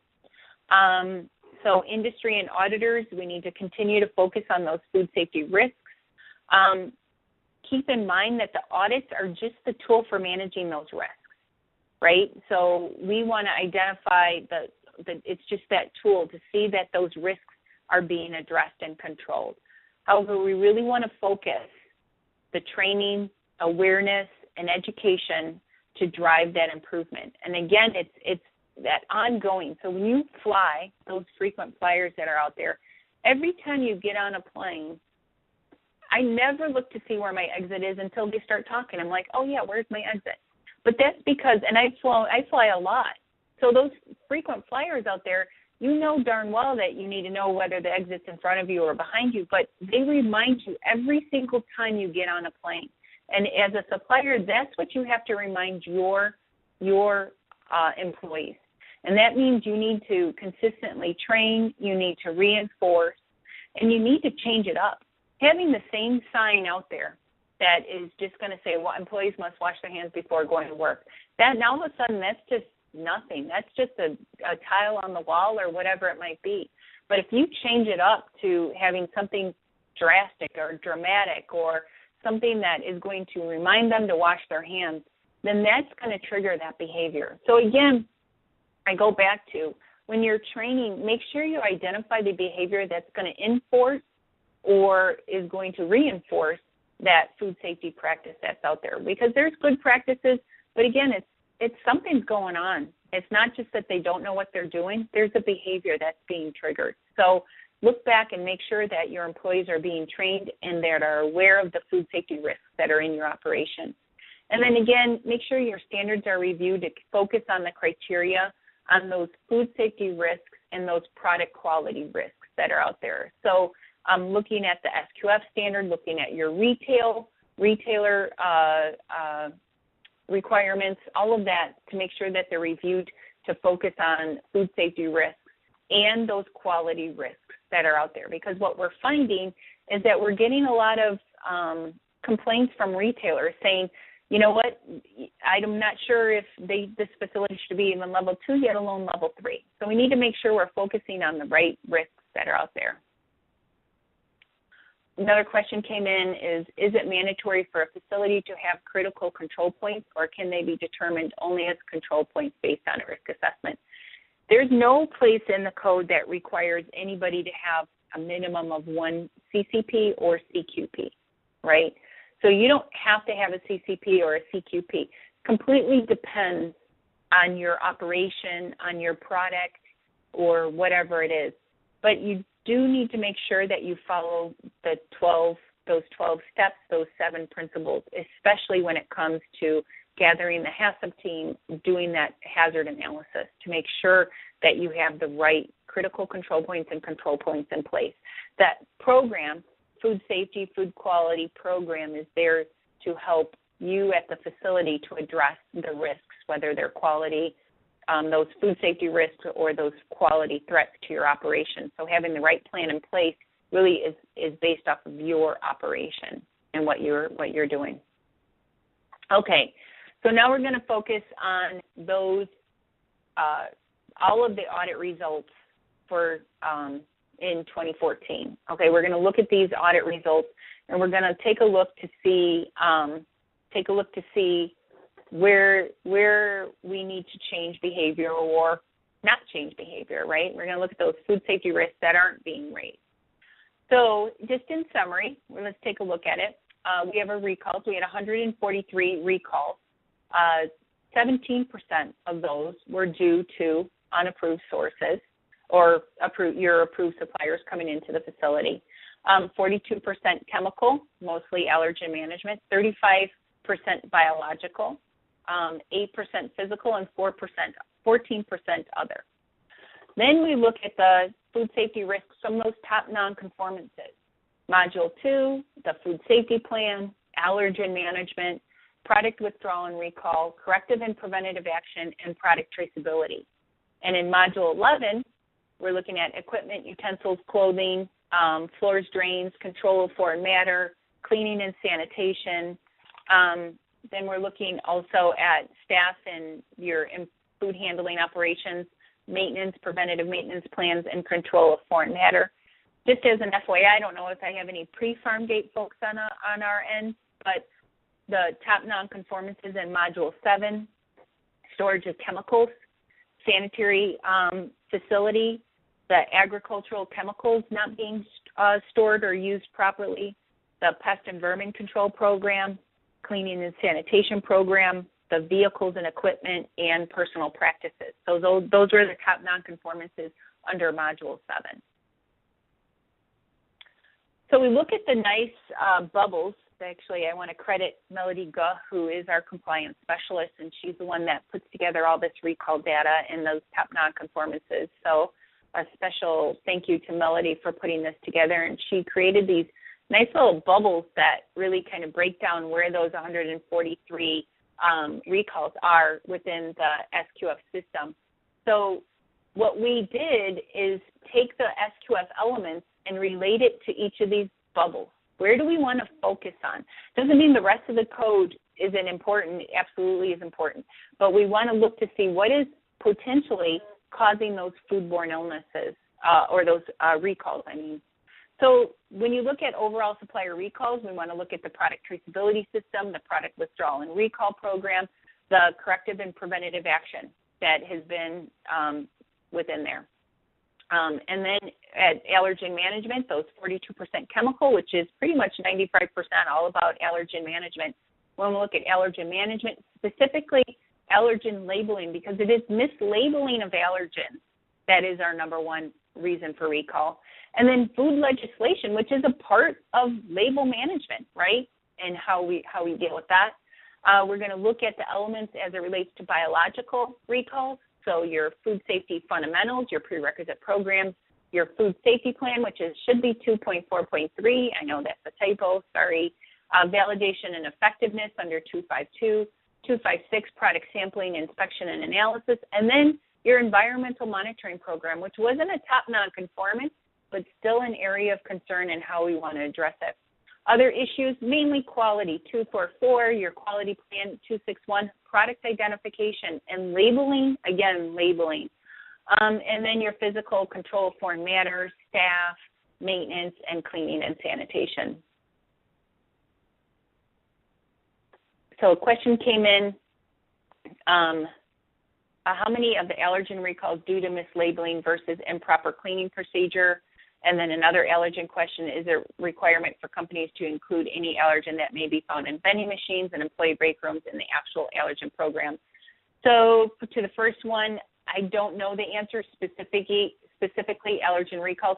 They're really all due to mislabeling of label. That's how it's classified, as mislabeling of allergens. So it's a recall because product either wasn't staged correctly and you had raw material that contained an allergen in a product that, mixed in with a product that didn't have that allergen on the label. So it could have been staging. It could have been literally pulling the wrong label and putting it on the box or the package, or it could be because the packaging supplier sent you or had some mixed packaging in with what your packaging should have been. So they're all declared mislabeling of allergens. When we look at why it happened, it's pretty much because of those reasons, whether it's staging issue. So sometimes you may have sanitation, issues with sanitation, but it's determined mislabeling of allergens simply because of how it is how it's being recalled. And then the requirement for allergens that are found in the vending machines in the break rooms to be in the actual allergen program. You know, it all depends. I can't say yes or no to that question, because you would have to evaluate the risk. You would have to evaluate the risk as to where the vending machine is, what the type of allergen is, what the type of product you have, who's your audience, what are you making, all those kinds of things. So I would consider it as potentially looking at it and determining whether it's a risk to your overall program or not. So we want to look, that's why I said I want to give you this helicopter approach, and we're going to look at it based off of the desk audit and the facility audits for Module 2 and Module 11. Now, this is just the data. Again, I'm not saying we need to have more or less any of these types of responses. It's just the data that we're looking at. So we're looking at the data for Module 2. We compared it from last year to this year. So we look at all of our responses, whether it's compliant, or whether OIP, NA, or exempt, or whether it's a non-conformance, minor, major, critical. When you're looking at the desk audits for Module 2 and Module 11, we're looking at the types of responses that are out there.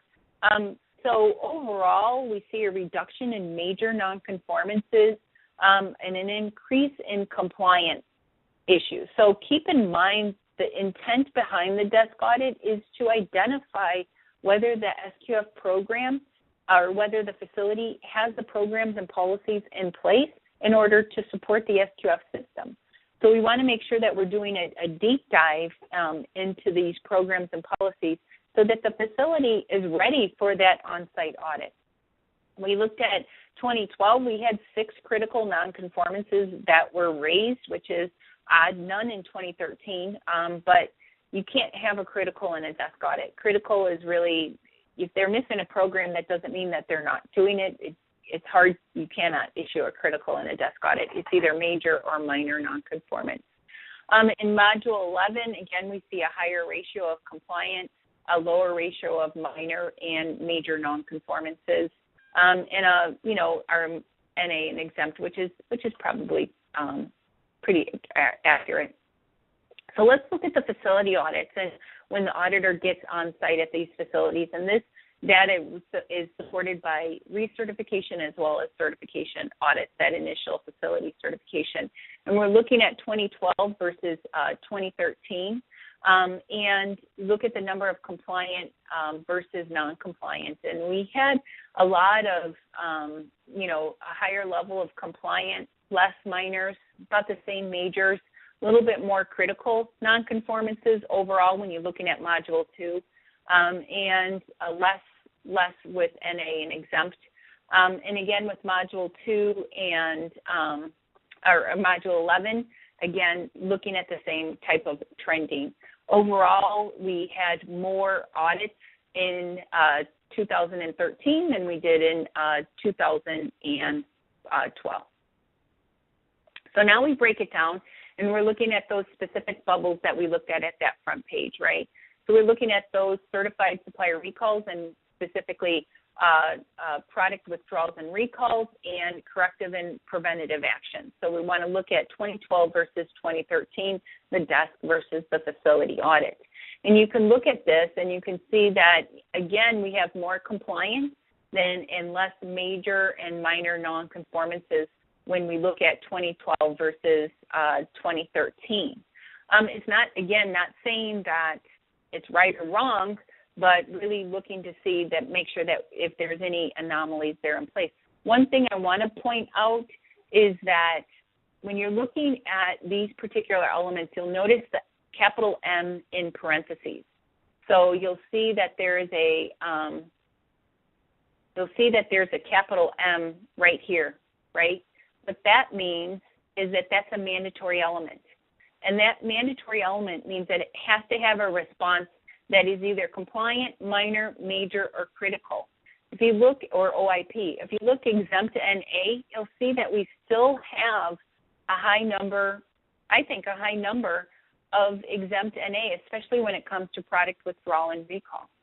So we need to make sure that these are completed so that there is a response besides exempt and NA. You cannot be exempted out of a product withdrawal and recall program, even if your facility has not had one, then the auditor is looking at that mock exercise that was conducted. Chemical, again, we're looking at chemical contamination, specifically allergen labeling and food legislation, because that all has an impact on the overall chemical or the overall allergen program. So looking at the breakdown of allergen management, we're looking at responsibility and methods, which is basically your allergen management program. You're looking at product identification and labeling, product traceback, your traceability, and rework. So the majority of our non-conformances were due to responsibility and methods. That's the majority. Less due to product identification and labeling, and fewer even to product traceback and rework.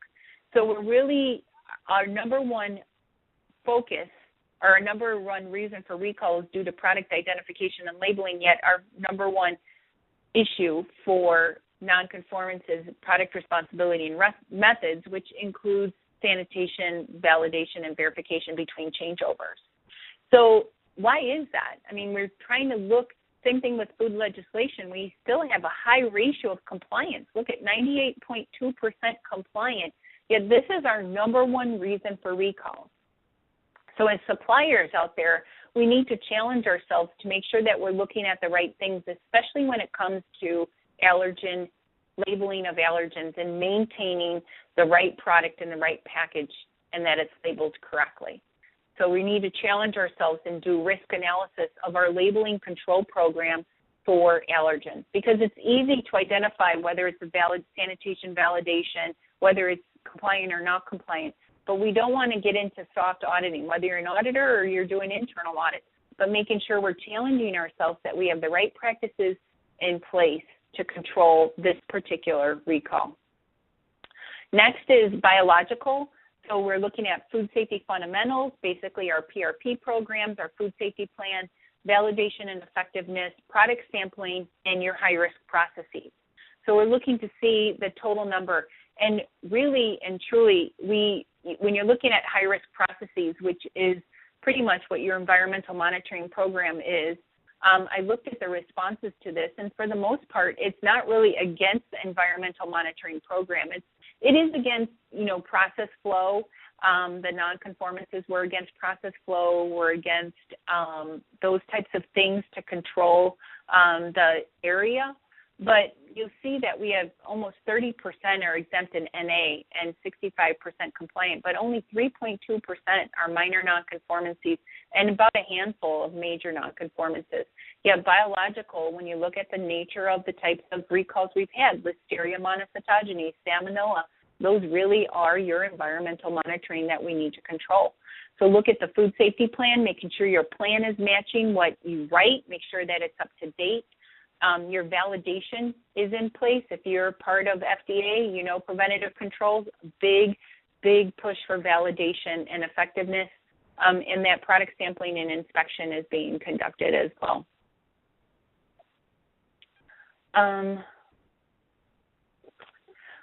What question came in regarding, will there be updates that will go into effect this year for the SQF code? No. There will be no changes to the SQF code this year. The second question that came is, what are the typical rework nonconformances? Oh, that's a good question. Pretty much that they're not being labeled. So nonconformances for rework that is not being labeled, that is not being managed properly, as well as storage conditions. So for the most part, that is not being labeled, though. When we look at, so moving on, some of the other issues that we see, you have your food quality plan, and that's what we're hearing from our retailers, is that the product quality isn't being to the expectation of the customer. So whether there's, broken products being recalled or withdrawn just simply because it's not meeting the expectation in the customer specifications. So when you're doing your food quality plan, make sure that you have the right plan in place, that you're using the right people to identify your quality threats to your operation. Again, looking at if you have a food quality plan in place, you need to make sure that you have the right plan and that we had, again, a high number of compliant, but the desk audit, we're looking to see that we're identifying these minors and majors within the desk audit. Lastly, we want to look at is those physical attributes, and we can't lose sight of those physical attributes because there's so much to think about when it comes to ensuring you have the right food safety program in place. So you're looking at all the risks with HACCP, and you're looking at all the risks when it comes to, identifying what your control and critical control points be, and your validation and verification, corrective action, internal audits, all those things that are in the system elements, right? But we don't want to lose track of those PRPs and just general equipment maintenance and having the right type of equipment that are in there, preventing using temporary fasteners or bags or ties or string or whatever it might be, because it's out there. We see that. These are our number one non-conformances that are out there. So we're seeing a lot of this just not being done, and cleaning and sanitation, making sure that floors, walls, drains are all in good repair and that are being cleaned on a regular basis. And then that your general control of foreign matter, whether it's through your glass policy, brittle plastic, metal detector, making sure that it's meeting the specifications that you've outlined and that it's being checked. So once you have something in place, that it's just not stagnant, that you're always challenging and verifying and checking your system. So what are some of the issues and concerns that we see overall when we take this helicopter approach? We look at the ratio of compliant versus nonconformance. So in Module 2 in 2013, we had a nonconformance ratio of 2.7% of all responses. In Module 11, we had 3.5% of all responses. So basically, the minor to major nonconformances, 29 to 1. So 29 minor nonconformances to 1 major nonconformance. And in Module 11, 66 to 1. Again, this is just the data that we're reporting. Not here to challenge any auditor out there to find more nonconformances. Again, we just really want to make sure that we're, as a supplier or as an auditor or as a consultant, we're looking at the right things that would affect food safety, that would affect recalls or withdrawals in our system. Exempt and NA, we see that still being used for mandatory elements. So it's getting better, but we still need a little bit more room for improvement. And really, again, our challenge is looking at those key elements that are hurting the buyers, our retailers, that are causing recalls and withdrawals. So unfortunately, we only get those recalls that are out there. So that's what we reported on, is those recalls that we see. We don't hear the withdrawals. Instead, we hear complaints from retailers saying, hey, this still isn't meeting our needs. We need to do a better job, and that's why we're reporting this information. So we look at a lot, in different perspectives. We look at it half empty, half full, right? So we look at half empty as those nonconformances that are being missed. What are we missing out there? So the glass is half empty, but it's half full because we're raising a lot of good nonconformances, and we're having better findings. Not more nonconformances, that's not our goal, but better nonconformances that are going to control risk out there. So we're doing well, but we can do a little bit better. So really, we look at the data from two different views, whether it's the nonconformances being raised or not raised, which identifies, what we already have, but then we look at those not being raised as what do we need at the end.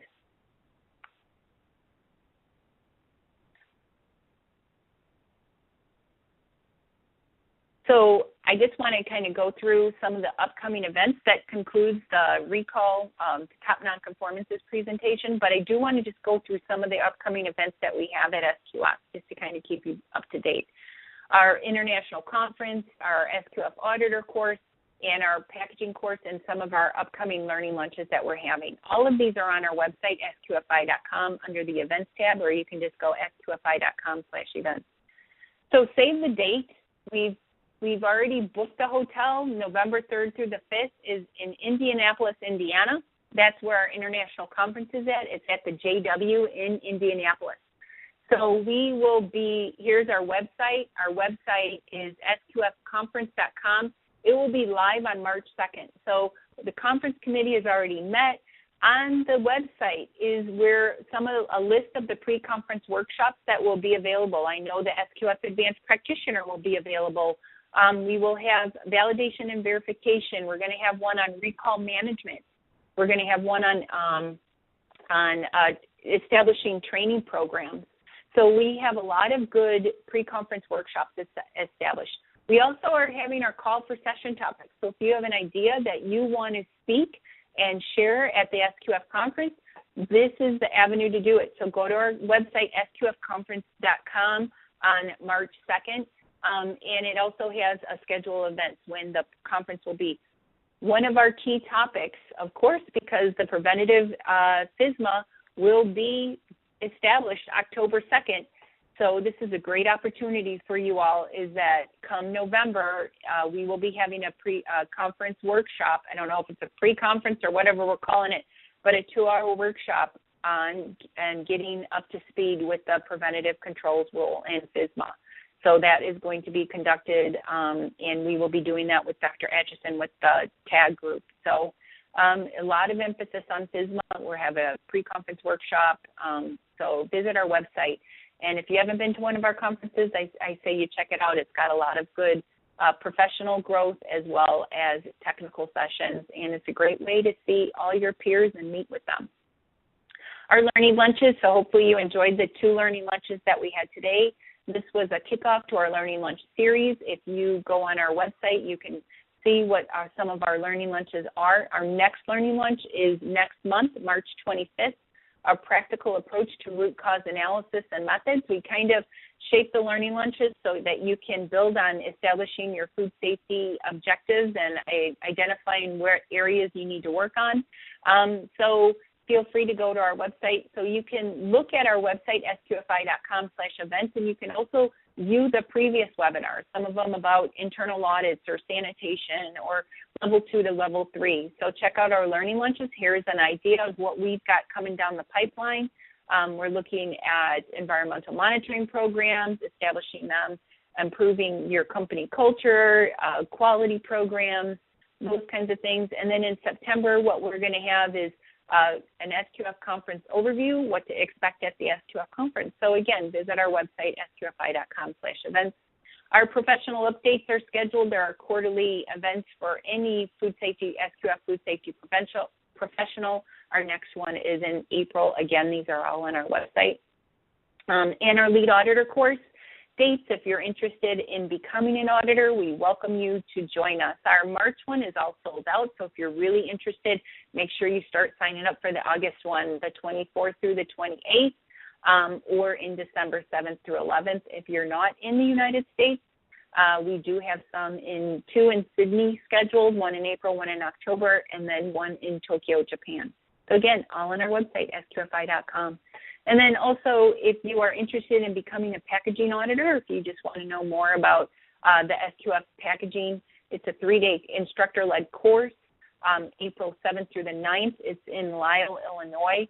It's really for those auditors that are just seeking the qualification to FSC 27, but it looks at the food packaging, specifically food packaging and the risks to food packaging, what an auditor needs to look for, what a supplier needs to consider when it looks at those 5 key packaging areas. You're looking at corrugate, brittle plastic, glass, plastic. I can't think of all of them off the top of my head, but really focuses on food packaging, not just packaging in general, but food packaging and those risks to food packaging. So I'll look at that. And with that, I say thank you, and I want to pass it off to Holly. Holly Marcus with Alchemy, who sponsored this webinar. So I just want to pass it off to Holly, and thank you very much for listening, as well as thanks to Holly for sponsoring this. Oh, thank you so much, Leanne. You did a fabulous job. Can you hear me? Yes, I can. Okay, good. You did a fabulous job, and I think Tatiana would approve of the way you used her toothbrush. You did a super job on that. Just very quickly, I wanted to talk to you a little bit about Alchemy. Alchemy is a company that is just passionate about working with the food industry. We certainly would welcome partnering with you on any of the solutions that are running through your head right now after hearing Leanne's presentation about the non-conformances. We do understand the challenges for the food industry with, lack of worker engagement, with recalls, which we see notices about every day, and also the fact that we want to keep our workers safe on a daily basis. Alchemy does impact more than 2 million food industry workers and over 10,000 locations every month. So here's just a very brief outline of how we do it and what we do. We are in the business of offering solutions and working with customers on solutions, anything from training to coaching with our new coach tool, which is a mobile application for getting out and actually doing observations of employees, making sure that they are practicing what they've been taught, and then providing those corrective and positive reinforcements. It also provides a nice closed loop for corrective action. And then also working on communications. How do you impact your workers every day, keeping the training topics top of mind? We do really specialize in the areas of food safety, workplace safety, and operational excellence. And we have lots of positive stories from our customer base. Some of the things that you can see there where we've been able to help them impact their safety numbers or their production efficiencies or, really reducing those consumer complaints. You can definitely see more on our website. And we want to thank you and tell you what a privilege it's been to participate. If you would like to contact us, there's our address. Contact us at alchemysystems.com. And once again, Leanne, a really terrific job.